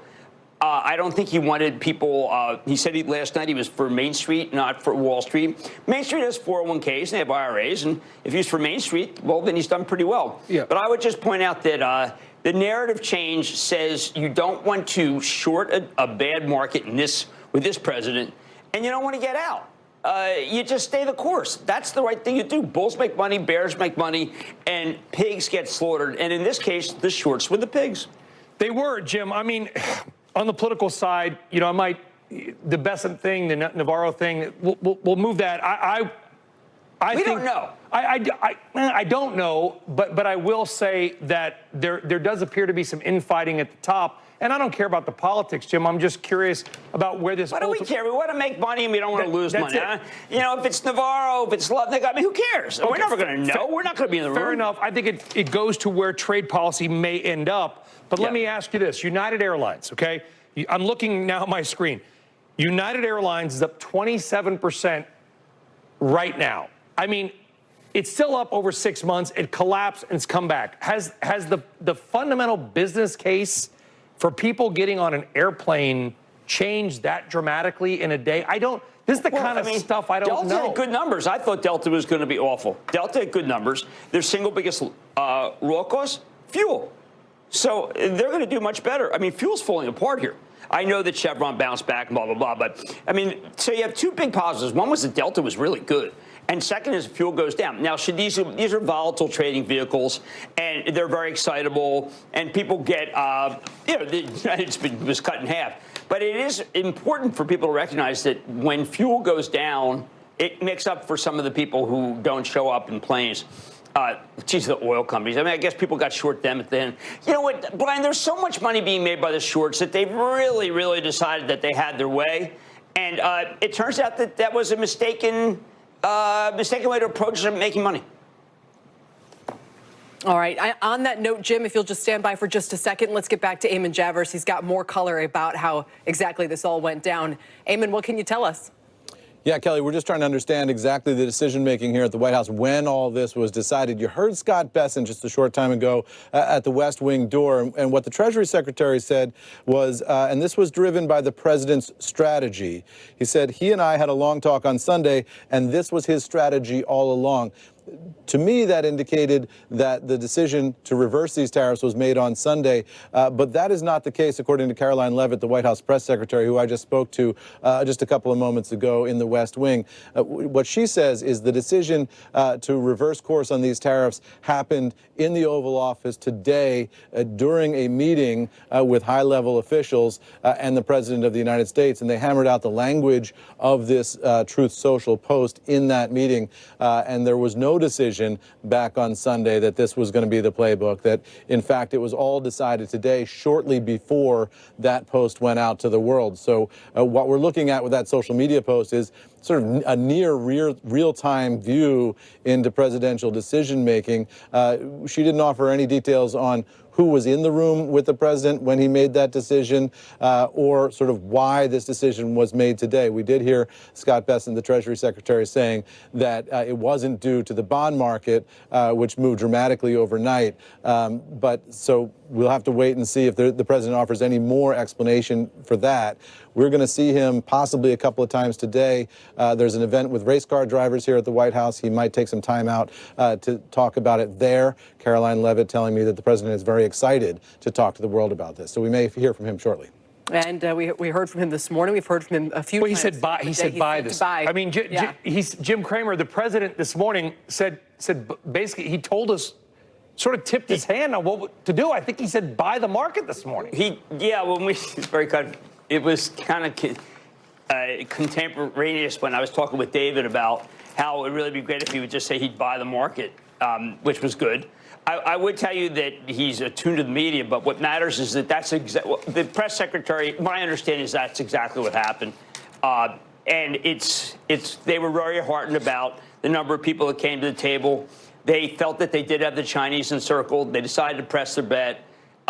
They went from being looking like they were off base to recognizing that maybe they had a pretty good situation going, and they struck.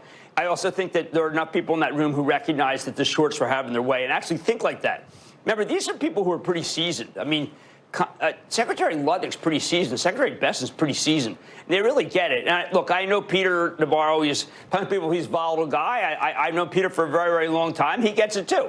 So it's entirely possible that what you're looking at was something that came together when they realized that, wait a second, we got 75 countries that say we see eye to eye, and we've got one that doesn't. Well, let's just isolate the one that doesn't and make them look like they're just bad actors.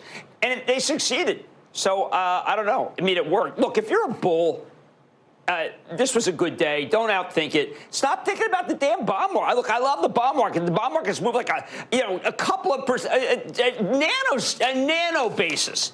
And yet that's all we focused on. Come on, we got to focus on helping people make money. That's what we do. We're not hedge fund people talking about a basis trade. We're trying to help people make money. And when we help people make money, tell them to stay in the game when there's total despair. Tell them not to quit. Tell them not to short. Tell them to get off leverage and let it play out. But stop confusing people with the damn basis trade. We are not on a trading desk. That is not our goal. We are not trying to get a job with Stanley Druckenmiller. Jim, that was not yet. It's all about Main Street. Main Street. It's not the last Wall Street. I looked, there's more people on Main Street than there are hedge funds. You know? I mean, maybe that's why we're niche. But you heard my comment earlier, Jim, and we got Michelle Cruiser-Cabrera joining us. Love her. Here as well. I love her, too, but we got her, Jim. She's on our set. She's the best. So she's common sense. You heard me say earlier, whatever you take away from today, this is a lesson in not trying to time the frickin' market. If you're talking about the Main Street trader, they're not a trader. They're an investor. There's 7 days a year that make all the performance. We know that That's over and it. over again. 7 days. It should be a 7 song. days. So you can get out now and you can send me an invitation to your funeral. I'll just enjoy it by staying the course. And I got to run, but, you know, I got to go try. I'm trying to get a job with, I don't know, with Pershing Circle, whatever it is. All right? Let me go get that job. Yeah, I need that. Bill Ackman is very pleased about this. He's, that's right. Showering praise all around. Jim with the rhombus, dynamite guy. Pershing rhombus. It's a geometry. Right. I got to get a job. I got to get a job with Zuckerberg, too. Let's see what he's up to. And I'm going to do Grok. And then, by the way, I'm using Perplexity now. It tells me that I should try to I can send my resume to David Solomon. Where's he? I'll talk to you guys later. We'll see you on Mad Money tonight. Love you. Michelle just got back from China. Like literally came straight from the airport. I mean, and lost in all of this, all the euphoria today is that those China tariffs now get escalated. And let's even paint the bigger picture now of what everybody's talking about. The Oceanic Federation. That now did you hear what Mark Rowan said this morning on Squawk Box? He said the U.S. and Mexico could become the new U.S. and China, basically. I mean, people are thinking this through on a cosmic level now as trying to isolate the Chinese. So anyway, curious your response. Yeah, so I was there for the last 2.5 weeks. I was traveling with a foreign policy delegation, and we met with government officials, business leaders, students, journalists, et cetera. And look, I think the Chinese were extremely surprised at the ferocity that they faced in the tariffs because leading up to the announcement, they had viewed Trump's second term is very different than the first term. In the first term, they were top of the list, day one, China, China, China. His second term, they're like, wait a minute, he's focused on the border, he's focused on immigration, he's putting tariffs on China, on Canada and Mexico. They kind of felt like they had faded into the background. That was absolutely the narrative. So they were clearly very, very surprised. Economically, they know the best answer would be to do nothing. Politically, they cannot do that, in their eyes. And so this is why we have this state of escalation that I'm not sure. Can they come up with nothing else? I mean, other than this continued escalation? They have been sent the message that the most important thing to the president when it comes to China is them stopping the shipment of precursor chemicals of fentanyl to cartels in Mexico. And they claim that they have done what they can, that they've done a lot, that they'd like to work with the administration, but they are also not sure that that's what he really means. Maybe the administration just wants to contain China, and this is the way it's going to be. I know we got DeWardrick McNeil of Longview Global is joining us as well. We still got David Waddell and Associates here on set with us, kind of get that bird's eye view. DeWardrick, your take on the last 24 hours, because I'm out of questions. So where do we go from here? Well, I think Michelle hit on some of this. I think there was a hope, Brian, that the Chinese and the U.S. could come together and try and negotiate a settlement, try to use the phase one trade deal as a baseline to come to a negotiated settlement. But I want to be clear here, Brian, the Chinese have actually been preparing for this eventual outcome if it were to be the way that it is today. So they have put in place a number of tools that they did not have in 2018 to try and fight back. As you know, it won't be symmetrical. They export about $500 billion to us, about $100 billion coming in from us to them. So there cannot be a tariff-to-tariff, dollar-for-dollar, tit-for-tat with China. But it's going to be a total economic war, as I call it, Brian. And our companies are going to be on the front lines here. Many of them that's dependent on China. They will be targeted. DeWardrick, when in our conversations with the government officials, this is a Chatham House rule, so I'm going to be partly vague here, but they tried to put on this face that they were ready for Trump 2. They had already been through Trump 1. It's hard to believe because you bring up the key numbers, which are they're an export economy. And this country is going to tax their exports dramatically, and that's going to hurt them a lot. And it remains to be seen just how much they can take. I think that's a good point, Michelle. I will say, though, that today's announcement to remove the reciprocal tariffs on places like Vietnam, quite frankly, may help China because depending on what the negotiations between the U.S. and Vietnam is over these next 90 days or so, that still leaves an open border where goods can flow south, and you can still try and game this a little bit on just the trade side with China. But again, I want to stress there are going to be other things that's not based on just trade that the Chinese will try to do. But I think, Michelle, they would have liked to have negotiated, to be fair. I mean, they're going to fight back for as long as they can, but there is this deep asymmetry. But I don't expect that China will fold quickly. You will recall, Michelle, it was 20 months during 2018 of a tit for tat before we finally got to the phase one trade deal. So I think we still have a lot left to play here over what I'm calling the Great Trade War of 2025. Is there any color you guys would add about what was happening in the Treasury market and like the extent to which they could or would or might or ever shall affect upwards our bond yields? So we got mixed messages on the currency. There was this talk that perhaps, currency is the tool they have, right? We let the currency float very freely. They control the currency. And there was some talks that maybe they wouldn't let the currency depreciate, which would make the tariffs less effective.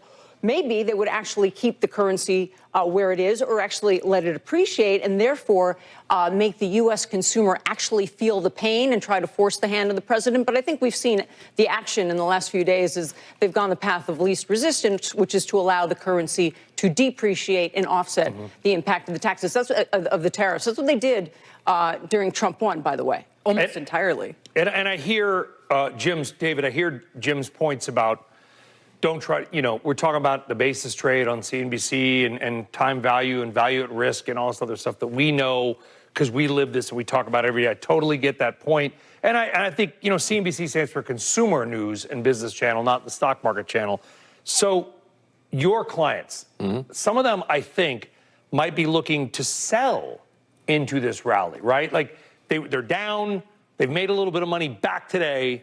What's your advice on how to approach a day like today? Because I got to take a break and I got to call them. So for the clients, the way that got 12 and a half minutes left of the show. Give us the 12 and a half minutes. We appreciate it. Yeah, okay, I can do that. So my view of it is, again, the asset allocation has been set, right? We, as discretionary managers, de-risk the portfolios a little bit coming into this year because there was so much policy uncertainty, right?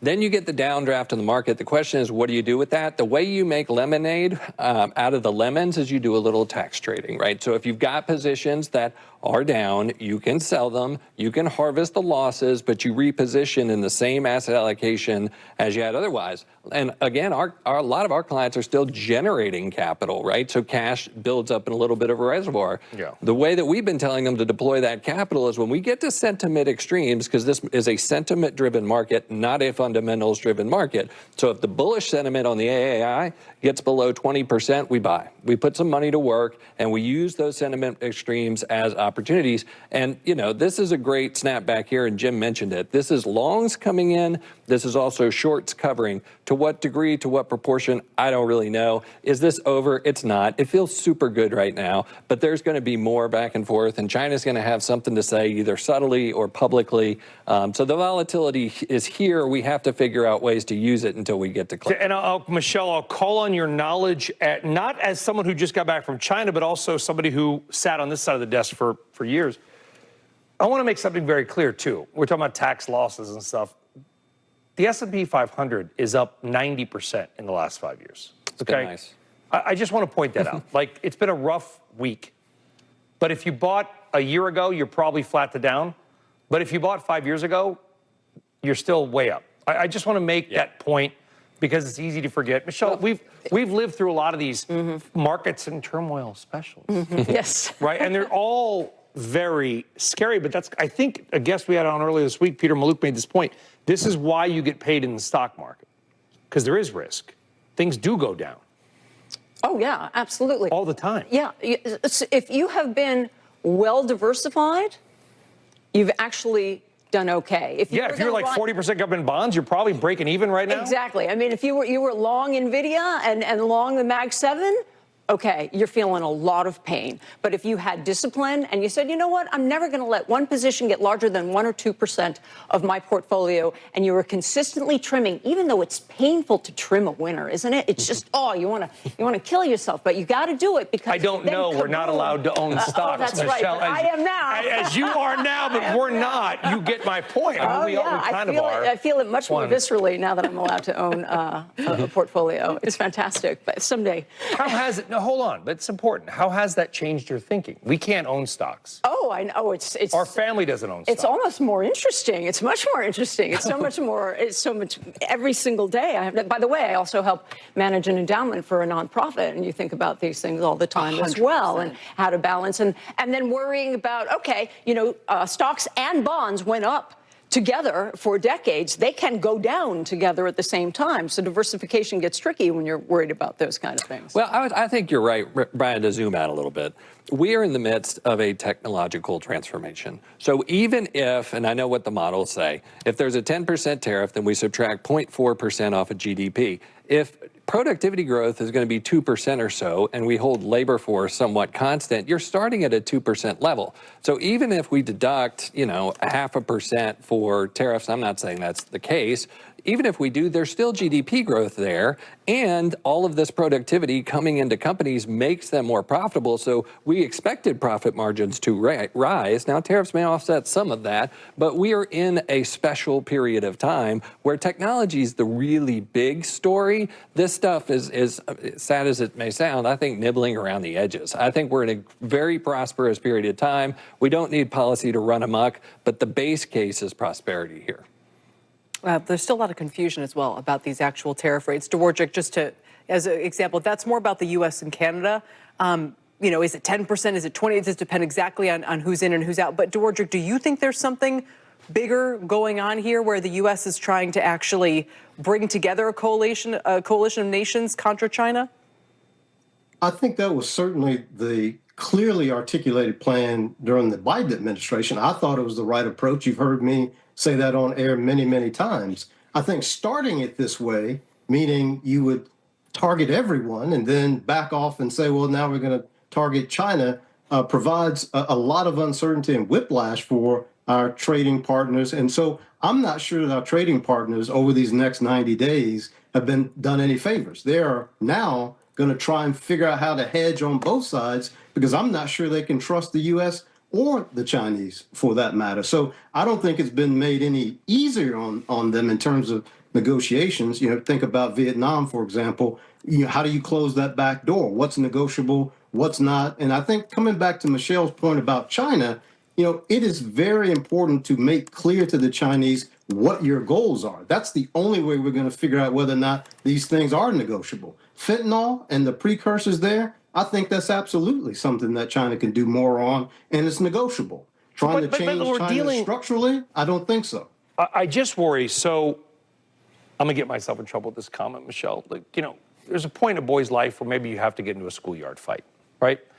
And your parents could say, son, don't fight. But if you do get into a fight, hit back, right? Don't just take the punches.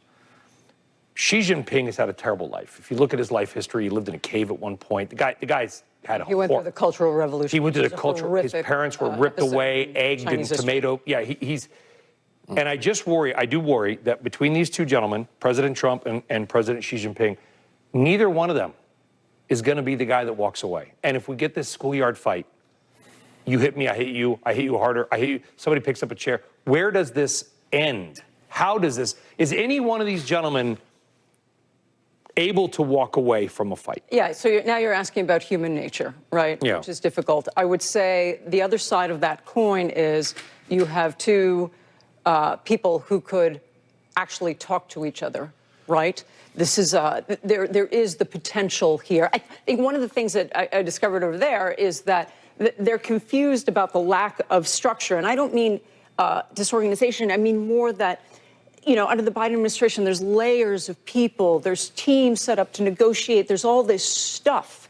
And that's not how it is with the Trump administration. It's a very short way to the top. And so who is their counterpart? Who do they talk to? They're trying to figure this all out.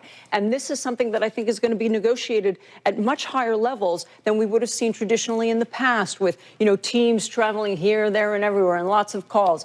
It's just not that way under Donald Trump. He is a former businessman. He is not a long-time government employee or bureaucrat. What do you make of the people and some of the reaction as this has escalated? This is why we're talking about, using bond yields as one reaction function. The idea that the Chinese would move on Taiwan at a time like this, if they really feel like their backs are up against the wall, and to the point about the schoolyard fight, and they're looking to throw a punch. So that is a debate here, and that is a debate there. There's the belief that maybe now would be the perfect opportunity. But there's also a discussion about the fact that President Trump has said repeatedly he wants to be a president of peace, and therefore that they could relax on Taiwan. Let's see what decision they make. But certainly that's something that we talked about, that was talked about a lot. But the proxies came back online, right? So now it's a 10% tariff for Cambodia. It's a 10% tariff for Vietnam. It's a 10% tariff for Laos, right? And so there is also a saying in China, which is that the mountains are high and the emperor is far away, right? And But so business is going to find a way. I don't think Trump is going to go to Beijing, and I doubt that Xi Jinping will come to D.C. or Mar-a-Lago. But let's say, David, as an investor, we get a headline that says Xi and Trump to meet in wherever it is. Positive. That they're going to be, right? Does the market rip higher because now at least they're talking to Michelle's because that's the big game. That's what this is all about. And I think before, with all these rip-off rates, they weren't really reciprocal tariff rates. It made it impossible for China to figure out how to route the water around the stones. Now, you know, they can, and so it just reveals that this was about China all the time, I think. Brian, a little I bit think on the it's budget important here side to- and then China. DeWardrick? Yeah, I think it's important here to note that there is, to your point about the schoolyard fight, that's going to happen. There is a pain point for both of these countries. And the question is, what is that pain threshold? And I think looking at the news today, it may be read in Beijing that the bond markets brought Trump to heel. And, you know, Xi Jinping doesn't have all of those immediate concerns. So I think he will play this out. We did get to the table in 2018. I want to be clear about that. But it took 20 months and several rounds of back and forth and tit for tat. And so I think we should just ready ourselves for that. There's a pain point for both countries. Who reaches it first? I don't know. I think, quite frankly, China may be prepared to suffer a little bit more than we are, given the news overnight. That's how many people will read this. Roderick brings up a great point, which is the natural checks on power here in the United States versus the ones that do not exist in China. There's the potential for political blowback if prices are too high, right? There are elections, there are markets that send signals. Donald Trump has to think about those things. Xi Jinping does not have to think about those things. There are some who think the game theory here is create a window of opportunity to pass the budget bill. You know, they've got a couple of people in the House. They've got a lot of vulnerable Republicans, and they've got a short window to get this thing done. So just by imposing that 90-day delay, is it a political move here as much as anything? I mean, who knows, right? But that's...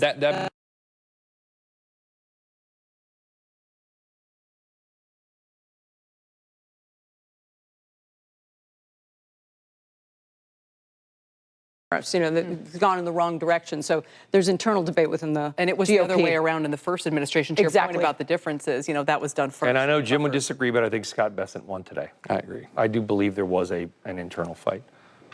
DeWardrick, thank you. David, Thanks thank so you. much, That was Brian. awesome. Michelle, thank you. Pleasure to be on. Thank you.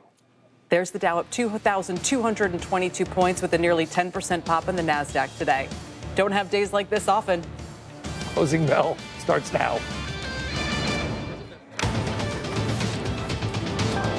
Welcome to Closing Bell. I'm Scott Wapner, live from Post 9 here at the New York Stock Exchange. This make or break hour begins with breaking news. A presidential pivot sending stocks surging just about 90 minutes ago. That is when President Trump posted on Truth Social that he was authorizing a 90-day pause on reciprocal tariffs and a baseline reduction down to 10% across the board to everyone but China. Those tariffs are being increased to 125%. But it's the news of that stay that has turned this market in a very big way. Bonds very much of the story, the 10-year yield surging over the past couple of days, unnerving many people. A strong Treasury auction, 1 p.m. today, taking a little bit of the edge off of that. We, of course, are watching that so closely. So many stocks are up, many tech names, including Apple, absolutely surging midday, and that is where they remain currently. Altimeter's Brad Gerstner will be with me exclusively in just a moment to break all of this down, plus a big lineup to follow. Ed Yardeni, Mohamed El-Arian, and PIMCO's Rich Clarida. It does take us to our talk of the tape, the pivot, and what it means now. Let's first bring in our Eamon Javers at the White House with the very latest. Eamon, they said this was the plan all along. Scott, that's right. There was really no notice for this. It was a very quiet afternoon at the White House until all of a sudden it wasn't. We're trying to get a little bit more of a tick-tock in terms of the president's decision-making. We saw Scott Bessent, the Treasury Secretary, come out sort of impromptu to talk to reporters here at the White House.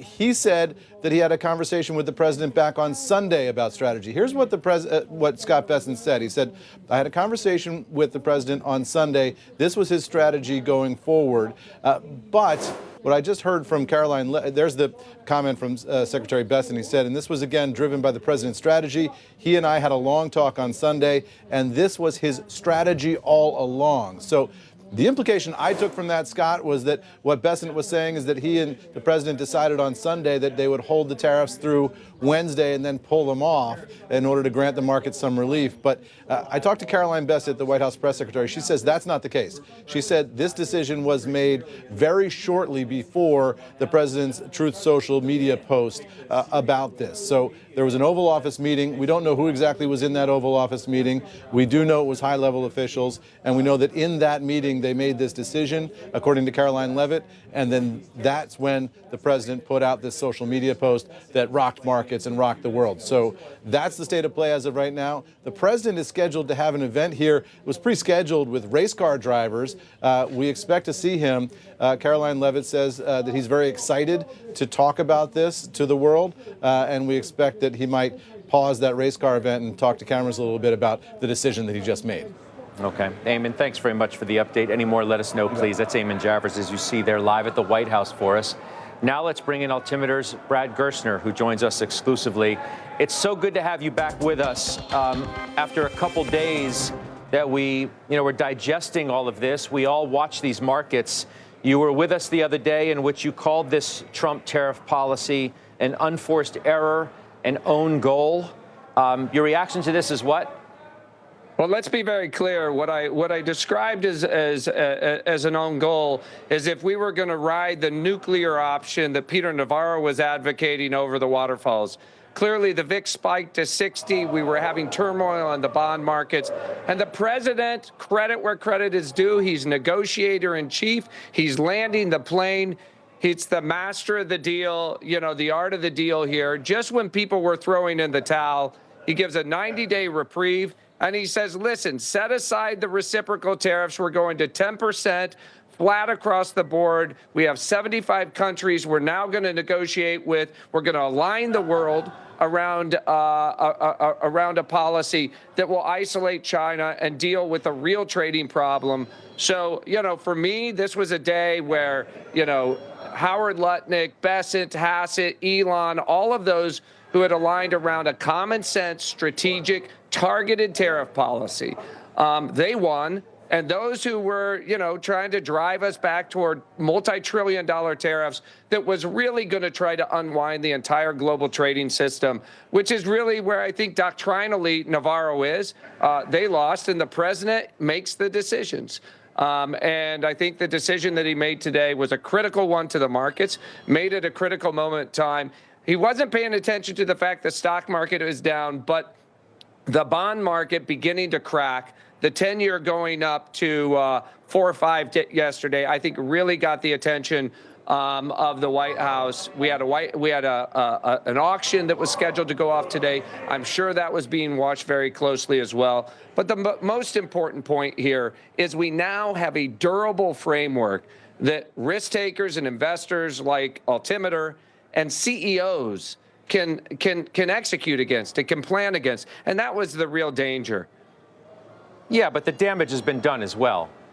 The damage has been done, right? If you start the fire and then you put it out and then say all is now well, but the house is left half burned down, then you still have an issue to deal with. We've still wiped trillions of dollars out of the stock market.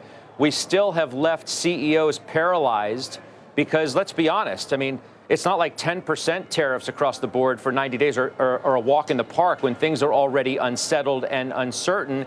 And you're likely to hear about that in guidance that we get in just actually, Brad, I'll come back to you in a second. The president speaking. To us on trade, not only with, if you look at it, not only with China, but China was by far the biggest abuser in history and others also. But somebody had to do it. They had to stop because it was not sustainable. Last year, China made $1 trillion off trade with the United States. That's not right. And now I've reversed it. It's for a short period of time, but we made $2 billion. We're making now $2 billion a day. And somebody had to do it. Roger actually said it. Charles Schwab was here a little while ago, one of the great financial people, and he said he's been waiting for 40 years for somebody to do what I did over the last month. And if you didn't do it, you wouldn't have a country. It wouldn't be sustainable. So I'm honored to have done it. And, look, nothing's over yet, but we have a tremendous amount of spirit from other countries, including China. China wants to make a deal. They just don't know how quite to go about it. It's one of those things they don't know how quite. They're proud people. And President Xi's a proud man. I know him very well. And they don't know quite how to go about it, but they'll figure it out. They're in the process of figuring it out, but they want to make a deal. And we have many other countries, as you know, many more than 75. And they all want to come, and they want to come here, or they'll go to Commerce, or they'll go to Treasury. We have our great senators here and congressmen. They'll call John, they'll do somebody, they'll go through somebody, but they're all calling, how do we do this?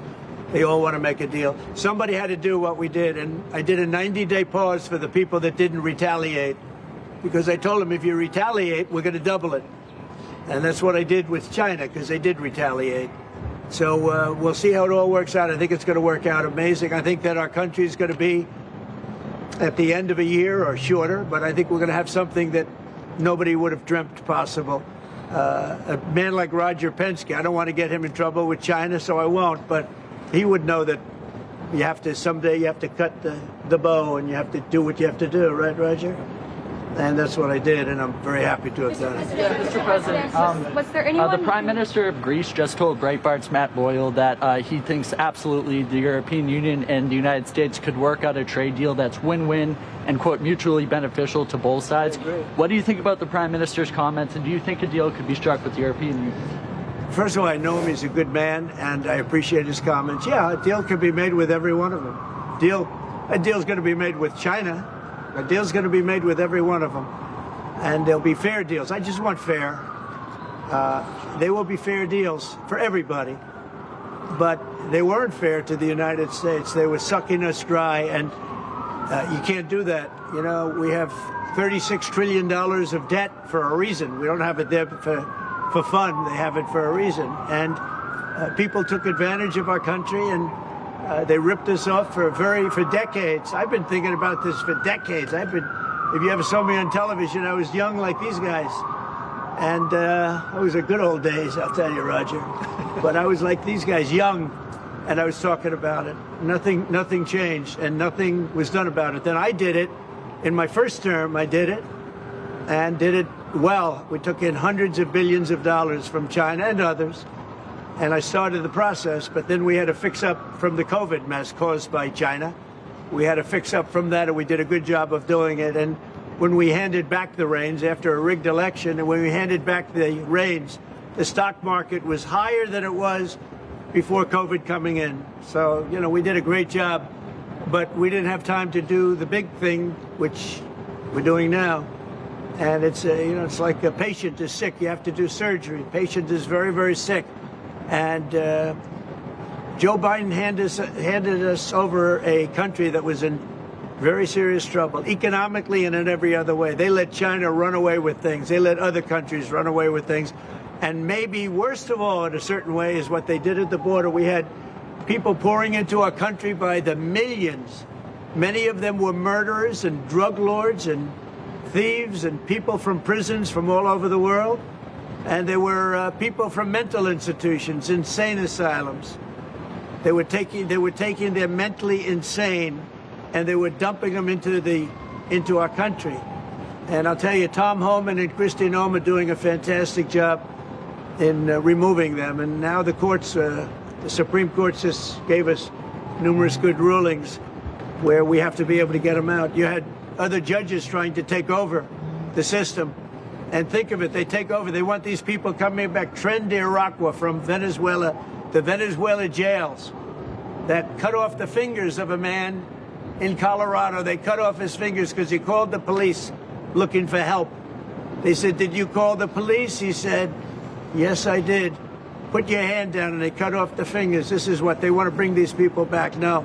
And I want to thank the president of El Salvador for the job he's done, because that's the way it has to be done. And it's too bad. Yeah, please. Chuck Schumer and Nancy Pelosi, they've been talking about tariffs for decades. How come when these Democrat elites want tariffs, everything's hunky-dory, but when President Trump wants tariffs, all hell breaks loose? Do you see this double standard? I love this guy, whoever the hell that is. That's really nice. I appreciate that question. No, Chuck Schumer, Nancy Pelosi, everybody knew you had to do it, but they never had the guts to do it. It does take guts. It even takes guts for our country to go through it. That's why I say be cool. They were saying about, see, just be cool. It's going to work out. It's going to work out, and it's working out. I can tell you, working out maybe faster than I thought. But I said it's going to take a little conditioning. It's a transition to. It's really, I think, it's a transition to greatness. It's going to be greatness. Our country is going to be. There'll be nothing like it, and people investing in our country, they're going to do better than they've ever done before. We have more car manufacturers, Roger, coming into our country now. Speaking of cars. We've never seen anything like it. And they're coming in because of the election, but they're coming in because of the tariffs, because they don't want to pay 25 or 50 or whatever it may be. All right, that's the president of the White House, as you see outside at a event with race car drivers, obviously along with with Roger Penske, a legend from that industry. But the president saying it's working out, of course, talking about his 90-day reprieve in his trade war. Nothing is over yet, he said, but that everybody, in his words, is calling to try and make a deal. The stock market has already reacted to his post, clearly on Truth Social earlier. An extraordinary day. Back with Brad Gerstner of Altimeter. Look, as we were talking, right, we've had the pivot, but we've put a lot of trauma through this market, through a lot of trauma. And, you know, you've wiped trillions of dollars in value out. You've caused the bond market extraordinary stress. You've left CEOs, as I said, paralyzed, and that just doesn't disappear with a pivot.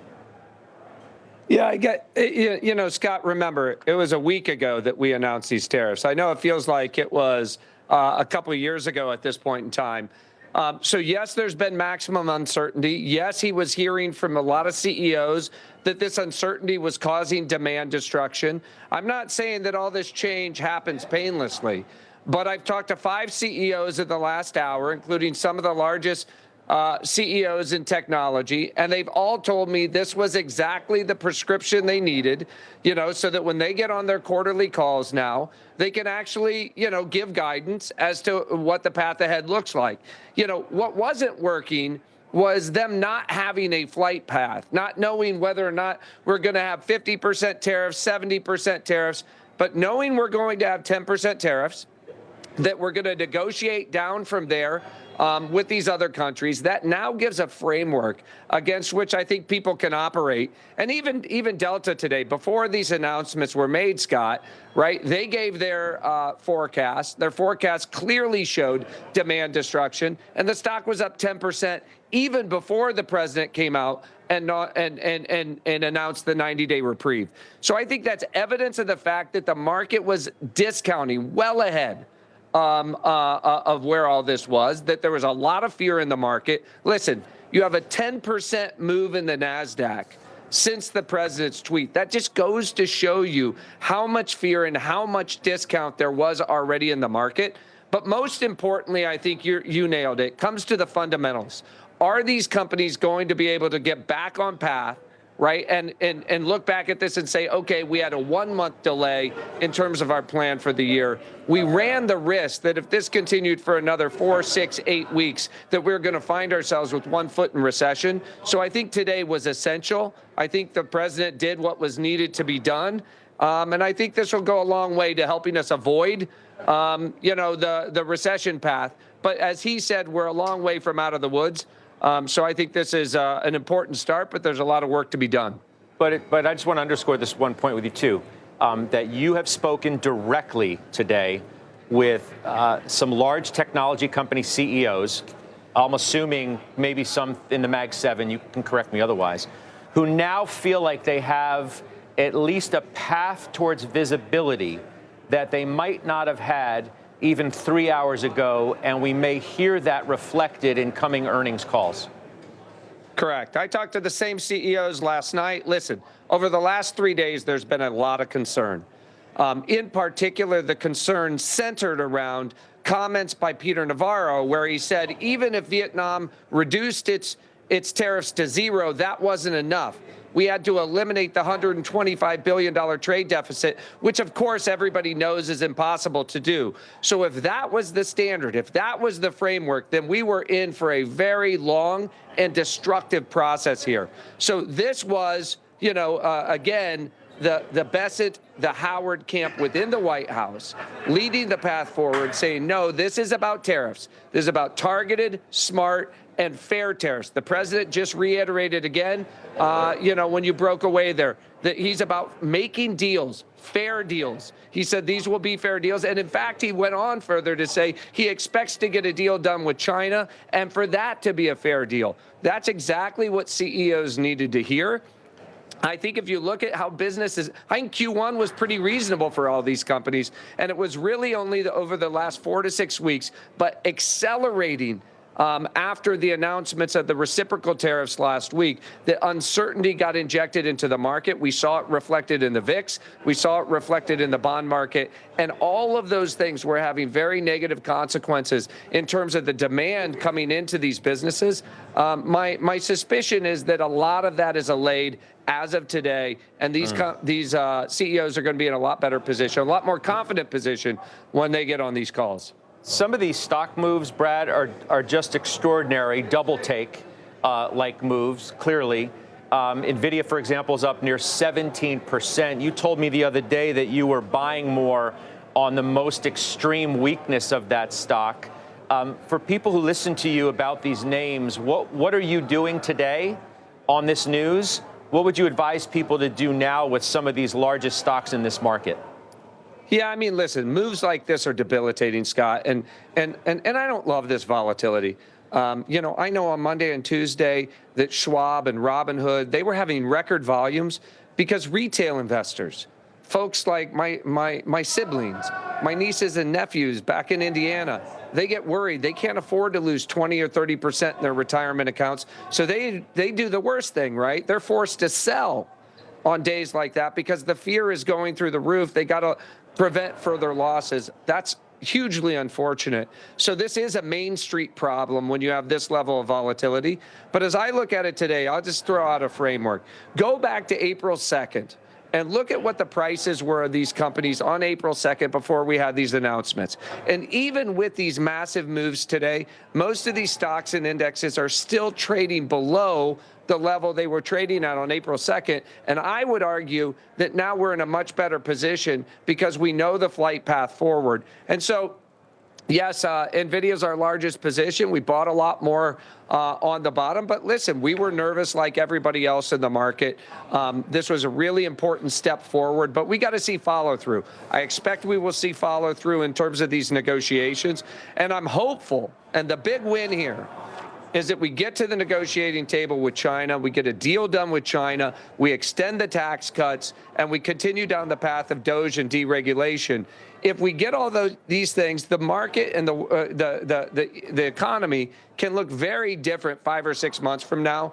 It's rare in my 25 years of doing this, do you have such negative views and such concern juxtaposed right next to this potential positive outlook for the economy, but it's where we are.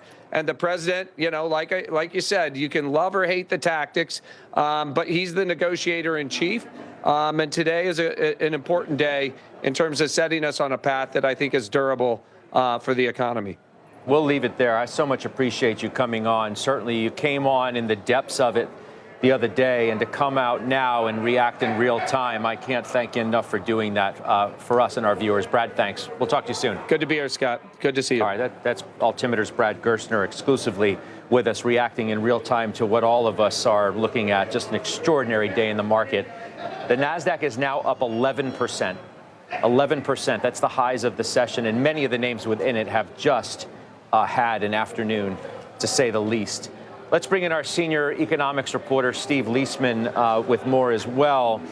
As people are reacting, Steve, to this pivot, whether it's investors like Brad or economists like Jan Hatzius, who quite literally an hour and a half or so ago put out a note saying that a recession was his baseline case, and now has put out a new note within the last few minutes saying, because of the pivot, quote, as a result, we're reverting to our previous non-recession baseline forecast with GDP growth of 0.5% and a 45% probability of recession.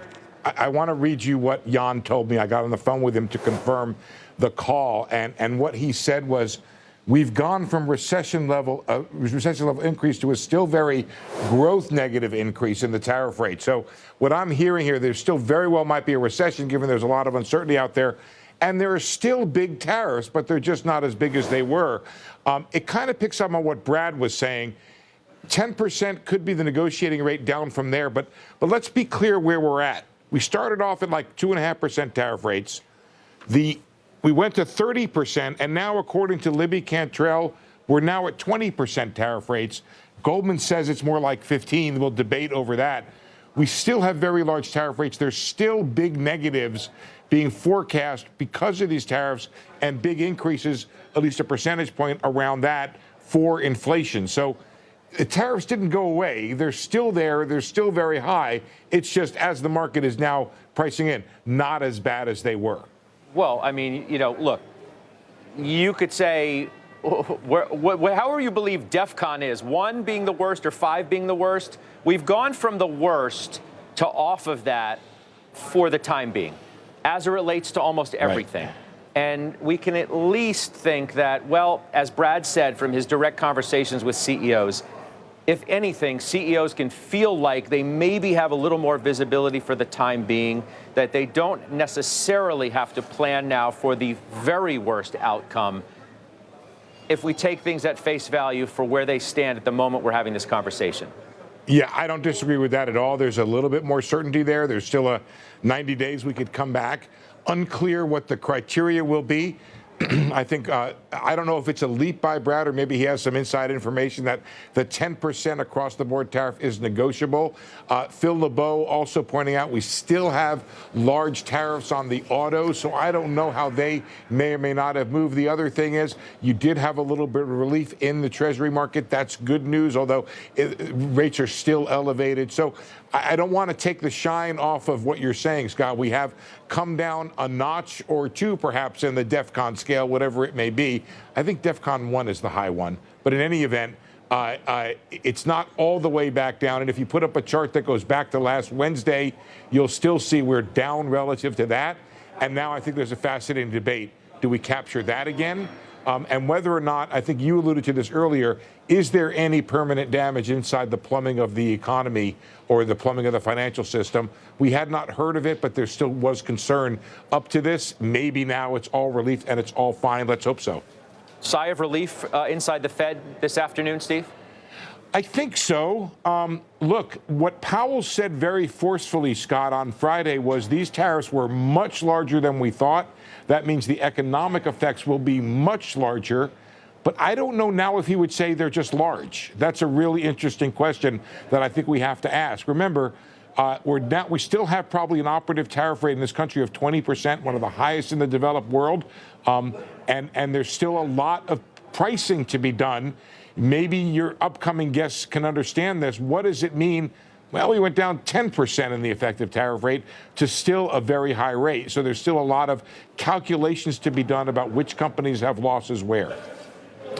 Steve, thanks so much. Appreciate that. Steve Leisman, our senior economics correspondent. Let's get back now to Eamon Javers at the White House with more on those comments from the president. Eamon? Scott, that's right. Just a couple of comments here to flag for you. One is that when the president was asked why he decided to put in this 90-day pause, he said, well, I thought people were jumping a little bit out of line. They were getting yippy.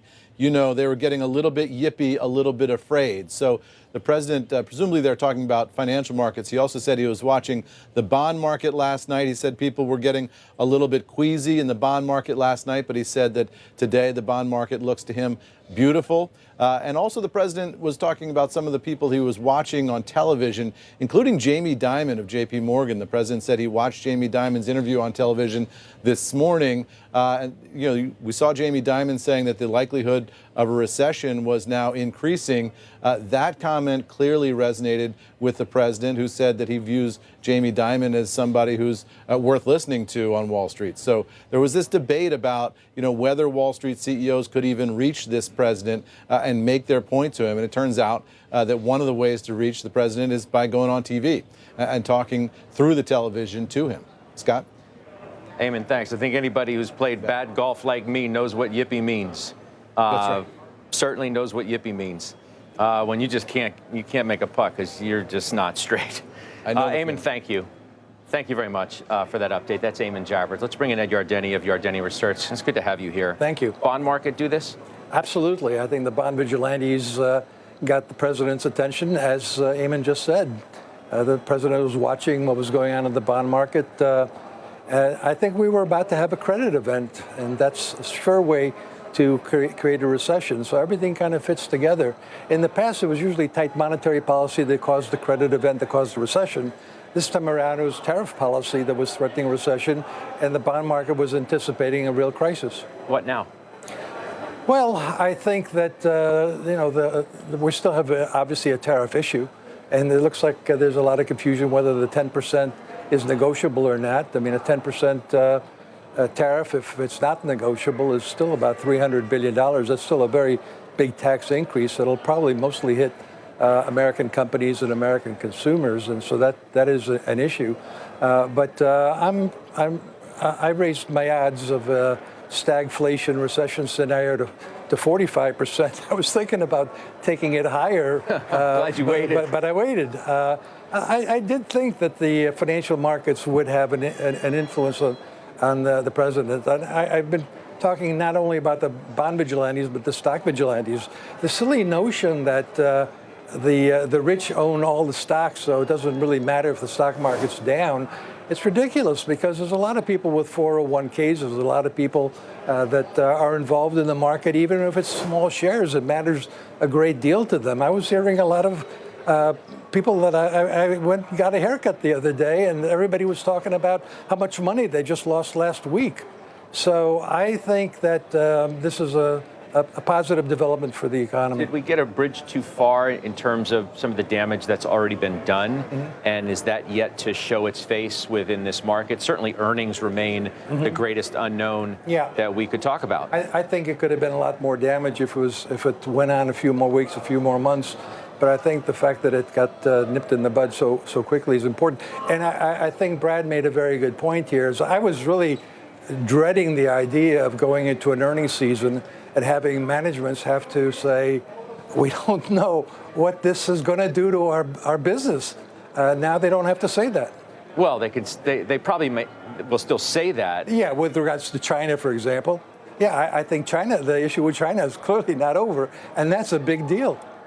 Is this enough of a development today that you would be comfortable suggesting that people buy into this? I never told anybody to sell it. I told everybody it's too late to panic.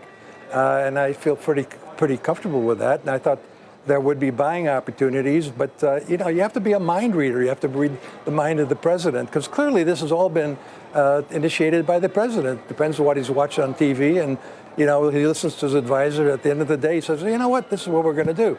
And it just kind of comes out of the blue, and we all got hit with it. Well, look, I mean, someone like Jamie Dimon's an influential person. Yeah, absolutely. When he's talking about the probability of recession. Yeah, well, thank you, Jamie Dimon. But let's be clear. Everybody, and I'm sure you as well, everybody that I've been speaking with, from the highest of hedge fund managers to the highest levels of banking in this town, were worried about what was happening in the bond market. Absolutely. And it had a real chance to get out of control. Yeah. I think that's absolutely correct.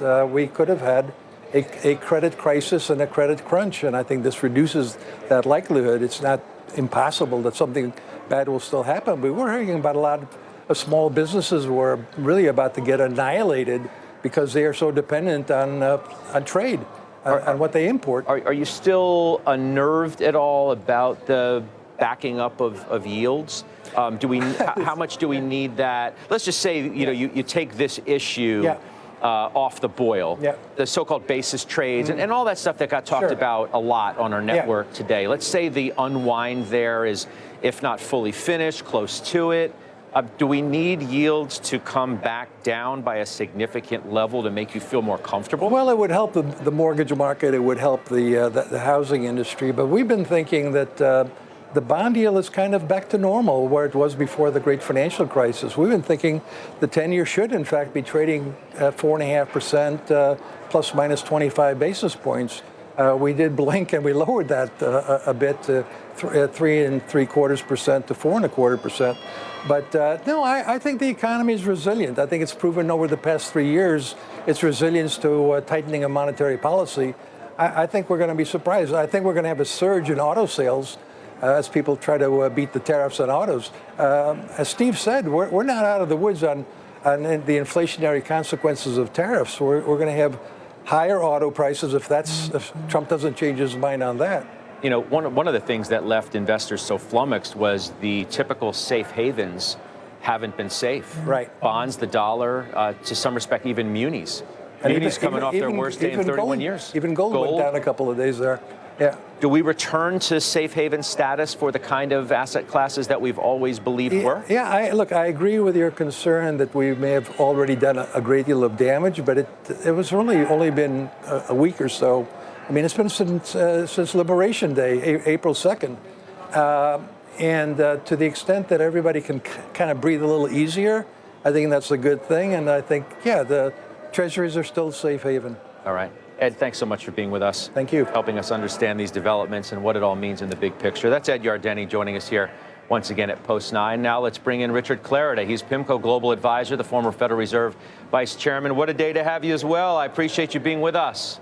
What a day, Scott. Where to begin? Yeah, you tell me. What's most on your mind now? Well, typically it'd be the Fed minutes, but I think, first of all, the minutes were stale already, given that the meeting was well before Liberation Day. And then, of course, we had two things, at least in fixed income. We had a very, very successful 10-year auction. And then right after that, we had the announcement that you've been talking about the delay in the tariffs. So obviously, very risk-friendly announcement there, but got to remember that the tariffs even now are much higher than they were, a month ago, and the highest they've been in some time. Although a lot of that is the U.S.-China piece of it. A sigh of relief inside the Fed, you think, from the Fed chair? Same question I asked Steve Leisman, but you probably have good perspective on that. The way I characterize it, Scott, is the numbers today, 10% across the board with a lot of extra tariffs on China, is probably in the ballpark of what they were penciling in, at least in one of their scenarios, maybe not their baseline. I think what was really probably of concern to them, and the chair indicated that last week in his comments, is that these numbers were much, much bigger than I think almost anyone, including the Fed, expected, which would have made their job even that much harder. But, if these tariffs are in place, we're going to see some upward pressure on inflation, at least for a while, and potentially, a drag on economic growth. But the magnitudes, I think, will be less concerning than they would have been otherwise. You guys watch the bond market over there as close as anybody. Yeah. How close do you think we were to the Fed having to get involved by one way or another? I don't, whether it's buying treasuries or stopping QT or whatever tools they feel were, in their box to deal with stuff like this. How close do you think we were to the Fed doing anything? If you use green light, yellow light, red light, I think we're at yellow light. I think you were beginning to see some indications, not only the magnitude of the sell-off, but what you were seeing in swap spreads in the repo market. I think the lights were flashing yellow. I wouldn't want to give you how close where we were, but clearly I think we'd seen enough in the markets, both in the yields and in some of the other signals, that it was definitely, I think, probably on their radar screen. What do they do now, do you think? Well, I think they take it day by day. You know, tomorrow there may be another surprise. So I think they take it day by day. You know, the chair said many times that they think monetary policy is well positioned. I think they're perfectly content to sit on their hands. And I think they have a little bit more breathing room now to do that if what we heard today is in fact remains in place. I do think that, and the minutes indicated this, and we've heard this a number of times from Chair Powell, I do think if the economy does crack, and I certainly hope it doesn't, but if it does crack with a rise in unemployment and a sharp slowdown in growth and employment, I think they will cut. But I think now the focus is just getting more information on how the tariffs are going to impact the outlook and the inflation data. How closely will you all be watching what bond yields do from here, right? They're still elevated. We still have issues to contend with. Yeah, oh, sure. Well, pick up on something Ed Yardeni said a moment ago. If you just look at the level of yields right now, it's basically in the middle of the range that we have been in really now since the fall of 2023, somewhere in the high 4s to the low 3s. And that would be consistent with, you know, a constructive, if not gangbusters, economic outlook, and also consistent with all the debt issuance that the government's doing. The budget deficit this year is going to come in at 6 or 7%, potentially more down the road. So that's more or less in the range that you'd expect, given the macro conditions. We saw the yield get down, of course, to the 380s last week on a flight to Treasury safety, but this looks more or less in the ballpark I think we'd expect. Can you set the record straight, because of your prior job as Fed Vice Chair, on the relationship between Wall Street and Main Street? There seems to be a suggestion by some in the administration that they're two entirely different things, that one has minimal relation to the other. The counter argument to that, of course, is that the two have never been closer or more intertwined, that the wealth effect is real, that the performance of the stock market trickles down to what happens on Main Street. Certainly corporate performance matters for people's livelihoods and jobs. What's the real story? Well, look, I mean, if you look both at direct holdings and through retirement accounts, you know, a very large, certainly well more than half of households have some exposure to equities. Obviously, 2/3 of Americans, you know, live in owner-occupied housing. That's an important part of the wealth effect. And then importantly, and I did emphasize this, Scott, in a number of speeches I gave as vice chair, the stock market and the Fed oftentimes are looking at the same thing. Growth and inflation. Strong growth, low inflation is good for the stock market, and strong growth and low inflation is good for the economy. So sometimes you can get a little caught up in things like central bank puts and the like, but a lot of times markets and the Fed are looking at the same macro data.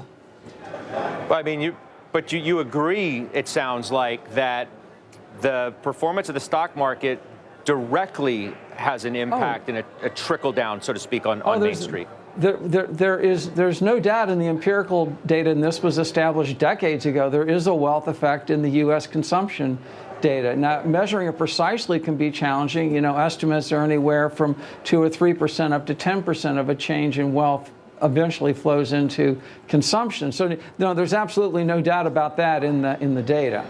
We'll leave it there. Mr. Claret, I appreciate you so very much. Thank you for being here today. Thank you. All right, Rich, we'll see you soon.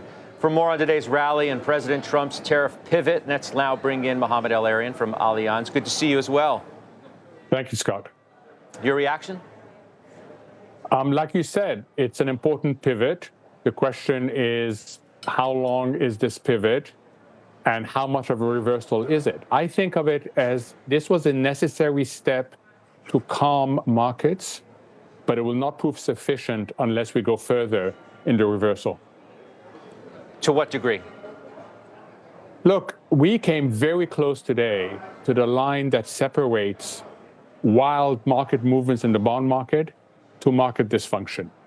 Rich just mentioned a few things. Look what happened to the off-the-run liquidity. We got close, and that's a very uncomfortable place to be. So we don't want to get there again, because the more you get to that point repeatedly, the higher the risk that you're going to cross it. So I think you need certainty I think the 90 days, that's a good period, but quickly people are going to start asking what happens next. I mean, we may never get certainty, right? But we don't have the degree of opacity that we have been living with for the last many weeks. That in and of itself can keep us from going into a darker place economically, can't it? Yes, it can. If you talk to CEOs, and everybody has their own group of CEOs, so let me tell you what the people I speak to, my friends, are telling me. They're saying that this will stop us from cutting costs, which is where we were in terms of having to adjust our income statement and having to look at our balance sheet really carefully. But it doesn't give us enough confidence to go back to normal operations. So we will be on the sideline. This will be a wait and see. But the good news is it didn't get them to be uber defensive, which would have slowed this economy into a recession. But it still means that they're not going to be contributing to the economic growth that we need. Where does this all leave the Fed, do you think? So I think the Fed got very close to having to intervene for the wrong reasons, and that is market malfunction. And it would have been, as you said, some combination of buying treasuries, reducing interest rates. I think we got close to that point today. Now it's the Fed goes back to the sideline. The Fed waits and see. It will need overwhelming evidence that unemployment is going up because inflation is going up. So it doesn't have the degrees of freedom that it had in previous shocks to the marketplace and to the economy. Are you still chair of the Under Armour board, Mohammed? I am. Let me ask you to put that hat on if you could. And I'm not asking you to reveal boardroom conversations that obviously you're having with your colleagues and maybe even the CEO of that company. But can you let us somewhat into the room of the kinds of things that CEOs are talking about, what you're hearing when we talk about bringing manufacturing back to this country? If you ever would foresee a day where Under Armour products, for example, and textile companies would be manufacturing their things here, and what the ramifications of doing such would be? So, Scott, I won't speak on behalf of Under Armour. That's for Kevin Plank, our CEO. But I will speak on behalf of what I think is a conventional wisdom and separate feasible and desirable. Is it feasible to bring it back? Yes, but it will take a long time. It takes a long time to not only just build the factories, but to find the trained labor force. We would be going back to an economy that we haven't had for a while, and we would have to retrain labor. We would have to do a lot. So is it feasible? Yes, but it will take a long time. Where the big debate is it desirable? There's a view that, yes, you want your producers to be at home. There's another view that says this is the wrong sort of jobs that we want right here. We can do really well in high-quality jobs. We don't have the labor force to do this, enough of this, and let's not undermine our edge. So I think, to answer your question, most companies will tell you it is feasible, give us time. But then there's a really big question, is it desirable for the economy of today and tomorrow? And we are on the verge of major innovations. So this is a really important question. When you say it's feasible, the pushback to that would be, well, at what price? At what cost to consumers to go out and buy a pair of Under Armour sneakers? And by the way, I've known Kevin well enough over the years that, he talks about the company that you're chair of the board of as a technology company. The kind of investments that he's made and that you all have made over the last years to technologically advance what you all do. There are severe ramifications in terms of price and cost and end user that have to be considered here, too, to decide truly if it's feasible, the word you use. Yeah, I mean, if you try to rewire supply chains, if you try to rewire the way the global system works, it is costly. And there is a view out there that this is a Reagan-Thatcher moment. This is a moment in which we rewire not just the domestic economy, but the global economy, and we emerge after a year, after 2 years, with a slimmer government, a more enabled private sector, operating in a fairer trading system. There is that view, but there's the other view that says, you know what? It will take a hell of a lot longer, and the journey to that destination will trip you up. because the journey, as you say, is stagflationary. So, if you ask me what are the probabilities, I will tell you it's 35, 65. And that is what the administration has to decide. Is it worth taking the risk of a really bumpy journey for an uncertain destination?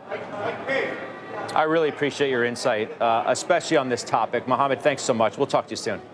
Thank you. It's Mohammed El-Arian. Let's bring in now Renaissance Macro's Jeff DeGraff. Watches these markets as close as anybody does, certainly internally in the technical side of things. It's good to have you here, man. All right, I don't know how a technician keeps his head straight in looking at a market like this. You tell me. Well, I mean, I'll be honest with you, Scott, and this has taken 35 years of experience to do this, but I just don't get wrapped up in the narrative. It's hard not to do, but I've learned to do it. And I just look for the consistency of signposts, and a few of those things really fired for us Friday. We got pretty long on Friday, and we were looking for a substantial put-call ratios to start to kick in, and we were getting that triggered.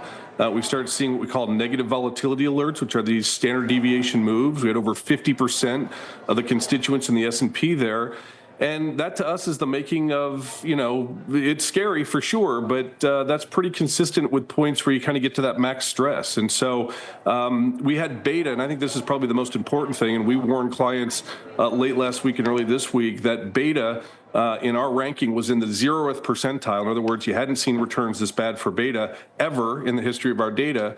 And the last time they were even close was in 2020, where we were coming or in the grips of the COVID crisis. And then in the summer of 2022, which was about a week before the lows. So that just, we sent a message out to clients saying, don't be short beta here. It's going to be really dangerous to be too short beta. So think about what can go right. And clearly that's playing out now. I think there's a lot more to go, frankly, for this. And this can be short covering. And you'll see people talk about it's just short covering and it's not real. Guess what? It always starts out as short covering. So if you use that as a crutch, you're going to get yourself into some trouble. But I think we trade these things back at least to the 200-day moving average. I think it's got some firepower. And even if it's only short covering, it's going to make people sort of question their thesis by the time it's all said and done. So many things are up so much. What would you lean into further if you really do believe that there's a lot more to go? Your words, certainly not mine. Yeah, look, if you're tactical, we still think that there's beta. There is a massive convexity to beta right now, and that's going to continue to play itself out on the street. And I think that's got days and weeks to go. So tactically, I think it's beta.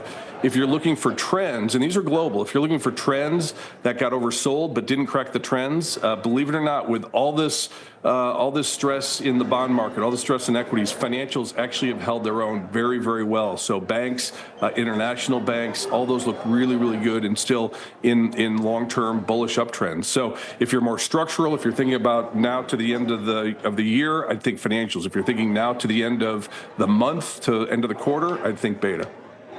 What about rates? Good question. Short rates are saying the Fed probably comes in. They need to. I think that's probably right. And that's not because of what we're seeing necessarily from the markets itself. But if we look at the data and we look at the trajectory of what's happening, it looks to us like we'll probably have an upside surprise to the unemployment rate and some of the job figures this quarter. That should give the Fed some cover to be able to come in and lower rates. Neil Dutta has 4 rate cuts in our shop. I don't handle the rate cuts, but I would certainly agree with what the market's message is on that, and that there is room for rates to come in. The 10-year yield, a lot of resistance at 440. I know we poked our head through that this morning. We're down below that now, but I think this is actually a pretty good time to get long bonds if you're looking to reallocate portfolios. Certainly out of cash, I think long bonds make some sense here. It's incredible. As I said to our guests already today, some of these moves, double and triple take. AMD up 24%, Micron up 19%, Broadcom 19%. Forget about NVIDIA, which is up 19%. Semis had gotten destroyed. There was a belief that what was first in, so to speak, could be first out. Does this take a longer term relief off of that space? I think it does. There were two sectors, industry groups, and in fact, semiconductors were the ones that flashed for us Monday. So that would be Friday's data. For the first time in a long, long time, really since 2022, our option frenzy work was showing a seller's frenzy in semiconductors. Now, believe me, it's not good enough to call it by the day or by even the week, but generally you're in the zone that you know that things have gotten bad. It was also happening for home builders and apparel names. So Nike was actually one that was on our list as well. So, from that standpoint, what it says to us is it was really a full repudiation of the AI, blue skies, can see a million miles in front of you type of thinking and narrative that was out there just, 6-9 months ago, and you reverse that. And for us, one of the keys, when we're going to look for a bottom is you have to be able to take out kind of those blue sky narratives of whatever it was, whether that was, switching, and today it's AI, whatever it was throughout the ages, and we were able to do that. And that really just happened last week. So that to us was an important milestone to say, hey, now they're taking out the narratives of what was really, really bullish, and that's a good setup. Are they going to be leaders? I don't think that they're leaders. I think they're massive rallies. I think they're part of that beta trade. They're probably exhibit A for that beta trade, but there's more to go there in our view. It's extraordinary what's happening in the NASDAQ. It's up 12.3%. We've gone in a steady, thank you guys in the back, in the control room. We're showing it on the screen here. This intraday move in the NASDAQ is incredible. You tell me what's going through your mind here as you're watching this move with all of us. 12.5%. Yeah, don't worry about the number. Worry about the price action. That is people absolutely scrambling because they're way too short beta.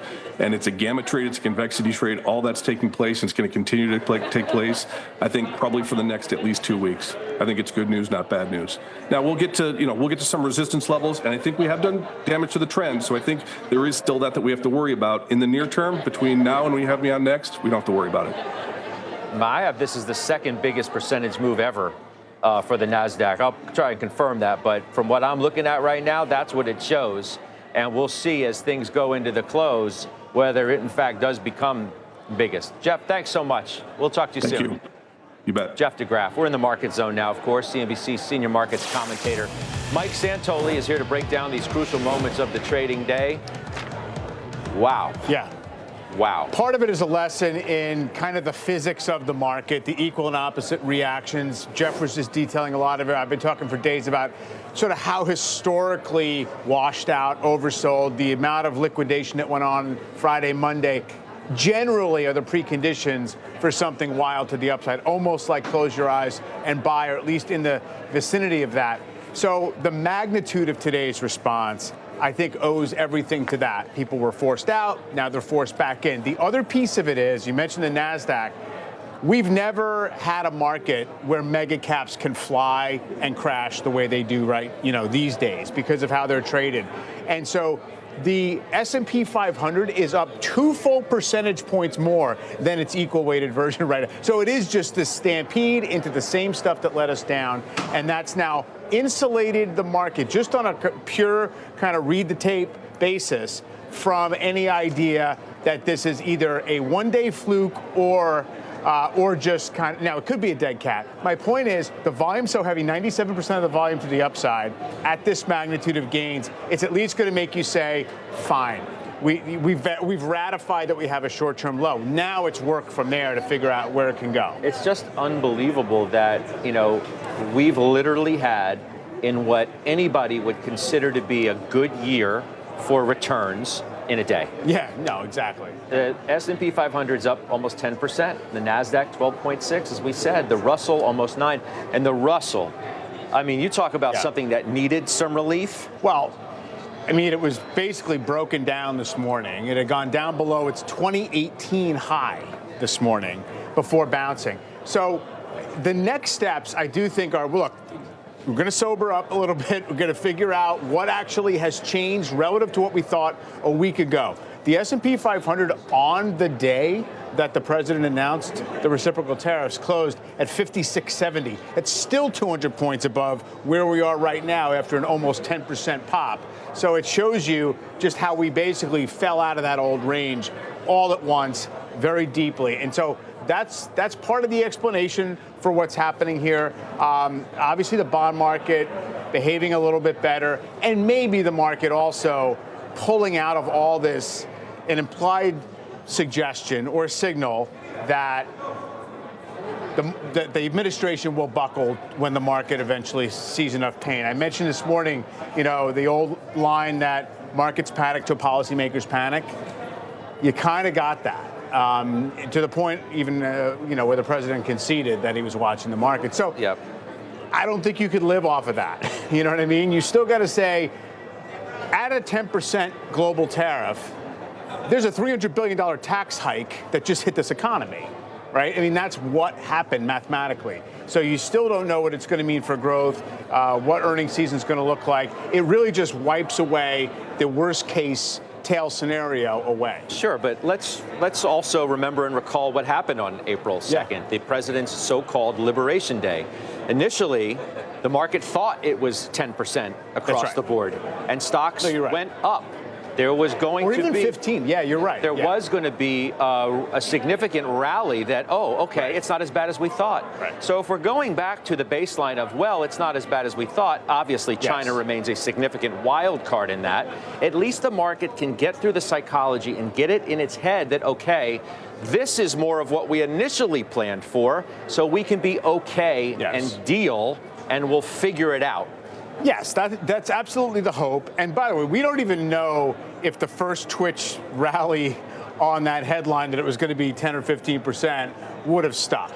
But I agree with that. And what you really should hope if you're an investor is that we get some clarity on the process that's underway. The market is good at monitoring and handicapping the outcomes of processes that they have some transparency toward, and you can see incremental information along the way. What the market's terrible at is figuring out what one human being is going to decide in the next hour, that's what this market tells you. That there was literally no way to get in front of this except if you wanted to read into what the president posted this morning. A collapse in the VIX? Yeah. Midday as well. Well, that's the thing, VIX was at 50, now we're at 35. It takes a lot to keep the VIX above 40 or so for 3 days in a row. And this is obviously the absolute crash scenario in the VIX that you want to see. And again, it confirms what I'm talking about the volume skew and all the rest. It's still 33. Yeah, it's still 33. But it ain't 50. But again, it's the same kind of a trade where people are just getting chased out of the thing they just ran headlong into.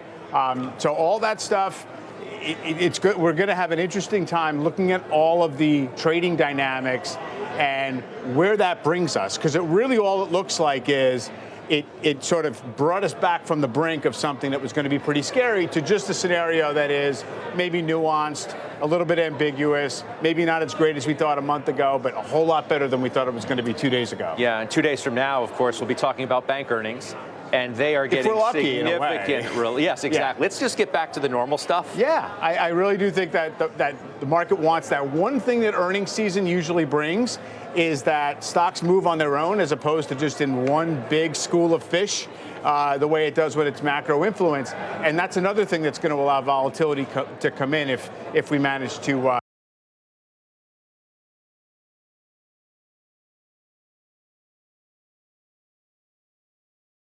But for now, it feels like that low near 4,800 in the S&P is probably going to mean something for a while, unless you get some other bolt from the blue, policy-wise, or some other way. And you got to figure out, this is pretty serious with China. That may not be over in terms of the back and forth. All right, thanks so much. That's Mike Santoli helping us really get inside this market dynamic today. This will end one of the most extraordinary days that any of us will certainly remember. We'll go out real big across the board into overtime with John. An explosive rally for stocks after news President Trump is pausing reciprocal tariffs on countries that did not retaliate, but holding them at that baseline of 10%. China, the exception there. The Dow up nearly 3,000 points. S&P up 9.5%. NASDAQ up 12. Welcome to Closing Bell Overtime. I'm John Fort. Morgan Brennan is on assignment, and we've got a great lineup to navigate this historic market move after some historic market moves. And what comes next for your money? We've got Dan Niles, FundStrat's Tom Lee, John Kodunis from Columnos, and former Kansas City Fed President Thomas Hoenig, to name a few. We begin with the breaking news from the White House on the tariff pause that sparked this amazing rally. Eamon Javers joins us with the latest. Eamon? Yeah, John, that's right. And we're getting, just within the past couple of seconds, our first details in writing here in terms of what the president has announced. A couple of bullet points sent to reporters on background here from the White House. They are saying that the reciprocal tariffs are paused for 90 days, except on China, as we knew, whose tariff rate has been increased to a total of 125%. The baseline tariff of 10% that went into effect on April 5th remains in place for everyone. Section 232 tariffs on steel, aluminum, autos, and et cetera, those remain unchanged. They're saying sectoral carve-outs in the reciprocal and baseline tariffs also unchanged. And this is important in terms of the impact on the EU. They're saying because the EU retaliatory tariffs have not gone into effect yet, the EU's reciprocal tariff rate of 20% is also being paused. So the EU is now only being tariffed at the 10% baseline that went into place on April 5th. That had been a point of confusion over the past hour or so. Fentanyl tariffs on Canada and Mexico, they say, remain unchanged. USMCA trade is tariff-free. Non-USMCA trade is tariffed at 25%, except for energy and potash, if you can follow all this, which is tariffed at 10%. Baseline of 10% did not go into effect on Canada and Mexico on April 5th, and neither country is getting the 10% baseline now. So those are our first details in writing from the White House in terms of what the president's decision was. And we've been working to understand the context of how he decided to do this. You heard the president on the South Lawn just a short time ago, John, saying that he was watching the bond market. He was watching markets overnight. He said he thought people in the market were getting a little bit yippy, and there was a little bit of anxiety in the markets. He said he watched Jamie Dimon on television today, and that's when he made the decision. According to Caroline Leavitt, the White House press secretary, he made that decision in the Oval Office a very short time before we saw the social media post that rocked the markets. We don't know, John, whether that decision came before or after the president posted on social media that now is a good time to buy the market. So we don't know if he had this in mind when he was posting that to the world, but we do know from Caroline Leavitt that he decided this in the Oval Office relatively short time before he shared the decision with the world. And now we have some of those details in writing, John. Back over to you. Wow, okay, that's quite a timeline. Eamon Javers, thank you. You bet. Now let's bring in Dan Niles, Niles Investment Management founder. Dan, it's like we hit the rewind button to April 2nd, but before the president held up that confounding chart to a lot of people. And there were some headlines crossing where people thought this tariff rate was going to be at 10%. And it wasn't great, but there was a bit of a sigh of relief. S&P 5450, around the level where we closed today, takes us just a bit above the April 3rd lows after these tariffs were initially announced, and the S&P had dropped 4%. So are stocks more likely to do better from here now or worse? Well, I think you can't fix all your positioning problems in a day. So I'll take you back to when Lehman Brothers failed, right? Back then, the government made a huge mistake as well. They let Lehman Brothers fail. The market was getting cratered. And then on October 28th, there was the expectations of rate cuts, and the S&P was up 10.8% in one day.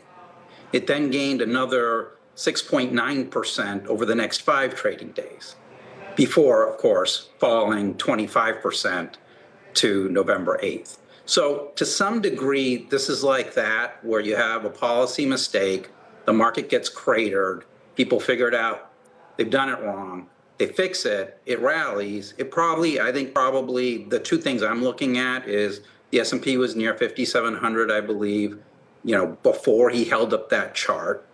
That's probably near where the upside is. And I look at the VIX and I go, the VIX was at about 22 on April 2nd. I think it peaked at 28, I want to say, like in March before that. And so if the VIX kind of gets down back to those levels, that's another data point I'd look at and say, okay, now we can go back to focusing on fundamentals. and to some extent how markets react to JP Morgan, Wells Fargo, BlackRock on Friday morning, that'll give you another tell as to, where are we in this terms of repositioning trade versus going back to focusing on fundamentals. So what about the credibility side of this? The administration have been saying we're looking at Main Street, not Wall Street, but we just heard that they said today that the president was looking at all these Wall Street indicators, the bond market, the stock market, what some bank titans were saying. The administration said this is not a negotiation, and now they're talking about how much they're negotiating and pausing to negotiate. Do you believe what they're saying? Well, absolutely. Everybody's human, right? There's what you say, and then there's actually what you do. And my thing, you had me on an interview on Monday, and I talked about, I think getting out of all my shorts and covering all of that and getting short volatility. Because the one thing that happened, I believe, that day when the market got crushed on Monday morning and then kind of rallied was you got an idea of what a change in sentiment could do, where the market was down 4.7% at its worst. Then it was up 3.4% at its highest. And then it kind of came back in. But why did it do that? Because people thought that there was some chance of them backing off of tariffs. The other thing was it was becoming clear that Scott Bessent, who, don't forget, he worked with George Soros back in the day. He was involved with, the shorting of the yen, the shorting of the sterling. He knows how global markets work. He was being put in charge of the trade tariff negotiations with Japan. And so to me, that was a sign that President Trump was putting cooler heads in charge of the tariff policy, seeing what was going on with the stock market. And so that also gave me some hope that at some point cooler heads would prevail. And that's obviously what ended up happening. But I just want to be very clear about this. The problems that the stock market had before are still in existence, much like, yes, you got a 10.8% rally on October 28th of 2008, but the market kept going down. You still have high valuations. You're still going to have, you have tariffs. They're just not as high as they originally were. And that's inflationary. Earnings estimates have been going down for the S&P 500 since the middle of last year. 6 of the 7 Mag 7 had revenue estimates cut for the March quarter when they reported their December quarters. All those things are still there. Well, that doesn't sound great. So does that mean cash is still your top pick here and people shouldn't jump back in the pool? Well, as I said earlier, right, I think this continues for a little bit. But yes, I think the two levels are S&P getting back to where it was on April 2nd and the VIX kind of getting into that, mid-20s kind of range. And then you should start thinking about, should you really be paying 23 to 25 times trailing earnings when historically the right number is around 19 when you have inflation this high? And, it's hard to argue tariffs are going to make inflation go down anywhere in the near term. So it's a process. Bottoming is not a day. It's like a process. And you can't work through issues in short periods of time typically. And, the Fed's told us they're not planning on really stepping in here because they're trying to balance slowing growth with higher inflation. Luckily, we know where the Trump put is, quote unquote, down at these levels. But, eventually earnings are going to matter. And I don't like investing when earnings are going down. Exactly a week ago was April 2nd. Kind of hard to believe. Dan Niles, thank you. Thanks, well, let's John. bring in CNBC senior markets commentator Mike Santoli with his take on today's wild action. There's been a lot of wild action, Mike. Yeah, we just keep ramping it up, actually, in terms of wildness, John. You can see how it looks like a little needle on the end of this chart here. Today's rally of almost 10%. Where did it bring us back to? What did it accomplish? Well, it did leap a couple of hurdles, or at least areas where you might have thought it would run into a little bit of trouble, maybe 1 or 2% below here. That would represent things like, the highs from late last week. But 56.70 is where we closed on that day 1 week ago when right before the reciprocal tariffs were announced. So still some upside there. What I also find interesting is this kind of equates to the previous intraday lows before we got the tariff announcements. Remember, at 5,500, I was sort of saying, well, it's going to take real tangible bad fundamental news to get us much below that. We got what we thought was bad fundamental news for a while. So look, it looks like that the lows can be trusted until further notice. That would be like around 4,800. We're figuring out where the top of the range is. Folks looking at some moving averages, 5,700, whatever it is. We're in this zone where it sort of has to start to prove it. Take a look here at the 30-year Treasury yield. This was where a lot of the dramatic action was overnight. This is a 2-year chart. You can see it still looks pretty spicy up there, around above 4.8%. You can see we've done that a couple of times. That's when it starts to unnerve other parts of the market. So we'll see. It obviously ended up well below that 474, but this could be twitchy for a little while. Russell 2000, I think, was fascinating, mostly in how far back in time it went. This is a chart that goes back to the end of 2016. This was the sort of tax cut rally under Trump 1, and we were basically at or below the 2018 highs in this index, believe it or not. So we did get a bit of a save there. Maybe that's the lower end of this multi-year range. Mike, remember back when some people thought that we were going to get more certainty on April 2nd? I wonder what all of this might mean for earnings guidance, because we start to kick off earnings season in just the next couple of days with the banks. There's this 90-day pause, exactly a quarter-long pause on these reciprocal tariff rates, but that probably doesn't help much for quarterly guidance or certainly what happens to full-year guidance. It won't. I think it's much more telling how the market responds to that lack of clarity in the outlook by various companies. What we have done, we definitely haven't gained full certainty, but it seems like at least right now what you've done is sort of eliminate a potential worst case scenario that you really thought could get disorderly and ugly immediately in the world economy. And now it's more about just exactly where are we in terms of getting pinched around the edges with the tariffs that exist and all the rest of it. Also would note, even before the big rally, before the turn of policy by the president, you did see Walmart and Delta both rallying after their managements basically said, we don't have a ton of clarity about the outlook. What a pop. I'll see you again in just a little bit, Mike Santoli. Meantime, we got more breaking news on tariffs. Let's get to our Megan Casella now with new details. Megan. Hey, John, absolutely. Learning a little bit drip by drip from this White House. They just put out sort of a fact sheet on some of the details on these tariffs. And just to emphasize, there's been a lot of confusion over the past few hours about what exactly the rates would be on different trading partners. So now, with the fact sheet that we have, we can say that the European Union will get that 10% baseline rate that everybody else is getting for the duration, at least, of this 90-day pause. The EU had been at a 20% reciprocal rate. There had been a lot of questions about whether, because we saw some retaliation from the EU this morning, whether they would stick to that 20% rate. The White House confirming now that because that retaliation had not yet taken effect, they will also fall to the 10% baseline rate.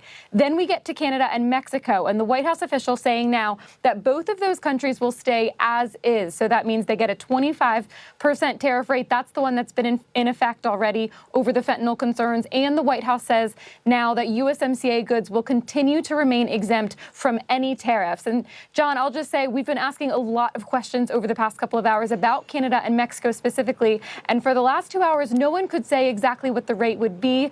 The Treasury Secretary told reporters earlier, in fact, the opposite information, that the 10% baseline tariff would actually hit Canada and Mexico as well. So that just goes to show sort of the shotgun nature of all of this and how a lot of these details are being hammered out sort of in real time. The last thing I'll flag is that the sectoral tariffs do remain. So that means we continue to have a 25% tariff on all imports of steel, aluminum, and cars and car parts, and that the White House says the ones they've been talking about on pharmaceuticals, semiconductors, copper, and lumber, none of that changes. So a sigh of relief for the markets when these country-specific tariffs fall away, but much of what was already in place still remains. John? All right. Yes, reiterating that. Thank you, Megan. Let's get back to the rally. The S&P 500 just had its best day since 2008. The NASDAQ posting its second best day ever. Let's bring in Fundstrat head of research and CNBC contributor Tom Lee.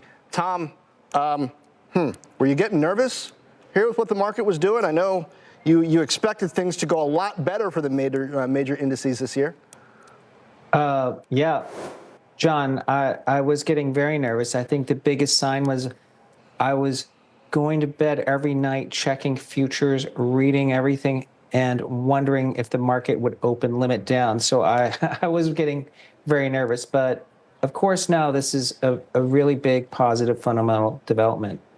So why aren't you still nervous, given the velocity at which things continue to change? How do you find signal in the noise? How encouraging is it that after saying that they weren't going to negotiate, the administration is now negotiating? After saying they weren't watching Wall Street's reaction, they really do seem to have been watching the market? Yeah, I'm going to have to make some guesses here, but I think one of the positives is that I think the White House exercised the Navarro put, meaning they are now inserting Bessent more into the negotiating process, which I think is less of a hardline view. When I look at what this means for the next few months, I do think it, because of the tariffs and they've been dialed down, companies now have what's effectively probation. So if they cut guidance or they don't show guidance, markets can look through it because they know it's an adjustment process. So I think it's taking the pressure valve of investors panicking on earnings. I also think it's been really good news to see Tesla rally because, it's been our view that Tesla's more or less the exhibit A for what kind of bounce can ensue, because remember, Tesla got hit the hardest first, and actually it's been holding some important levels. And then I think there are things really, as we look towards the next few quarters or a few months, to be positive about, because there is the tax deal. And, at the end of the day, there was a lot of technical damage, but a lot got repaired. So, I do think this was an important day.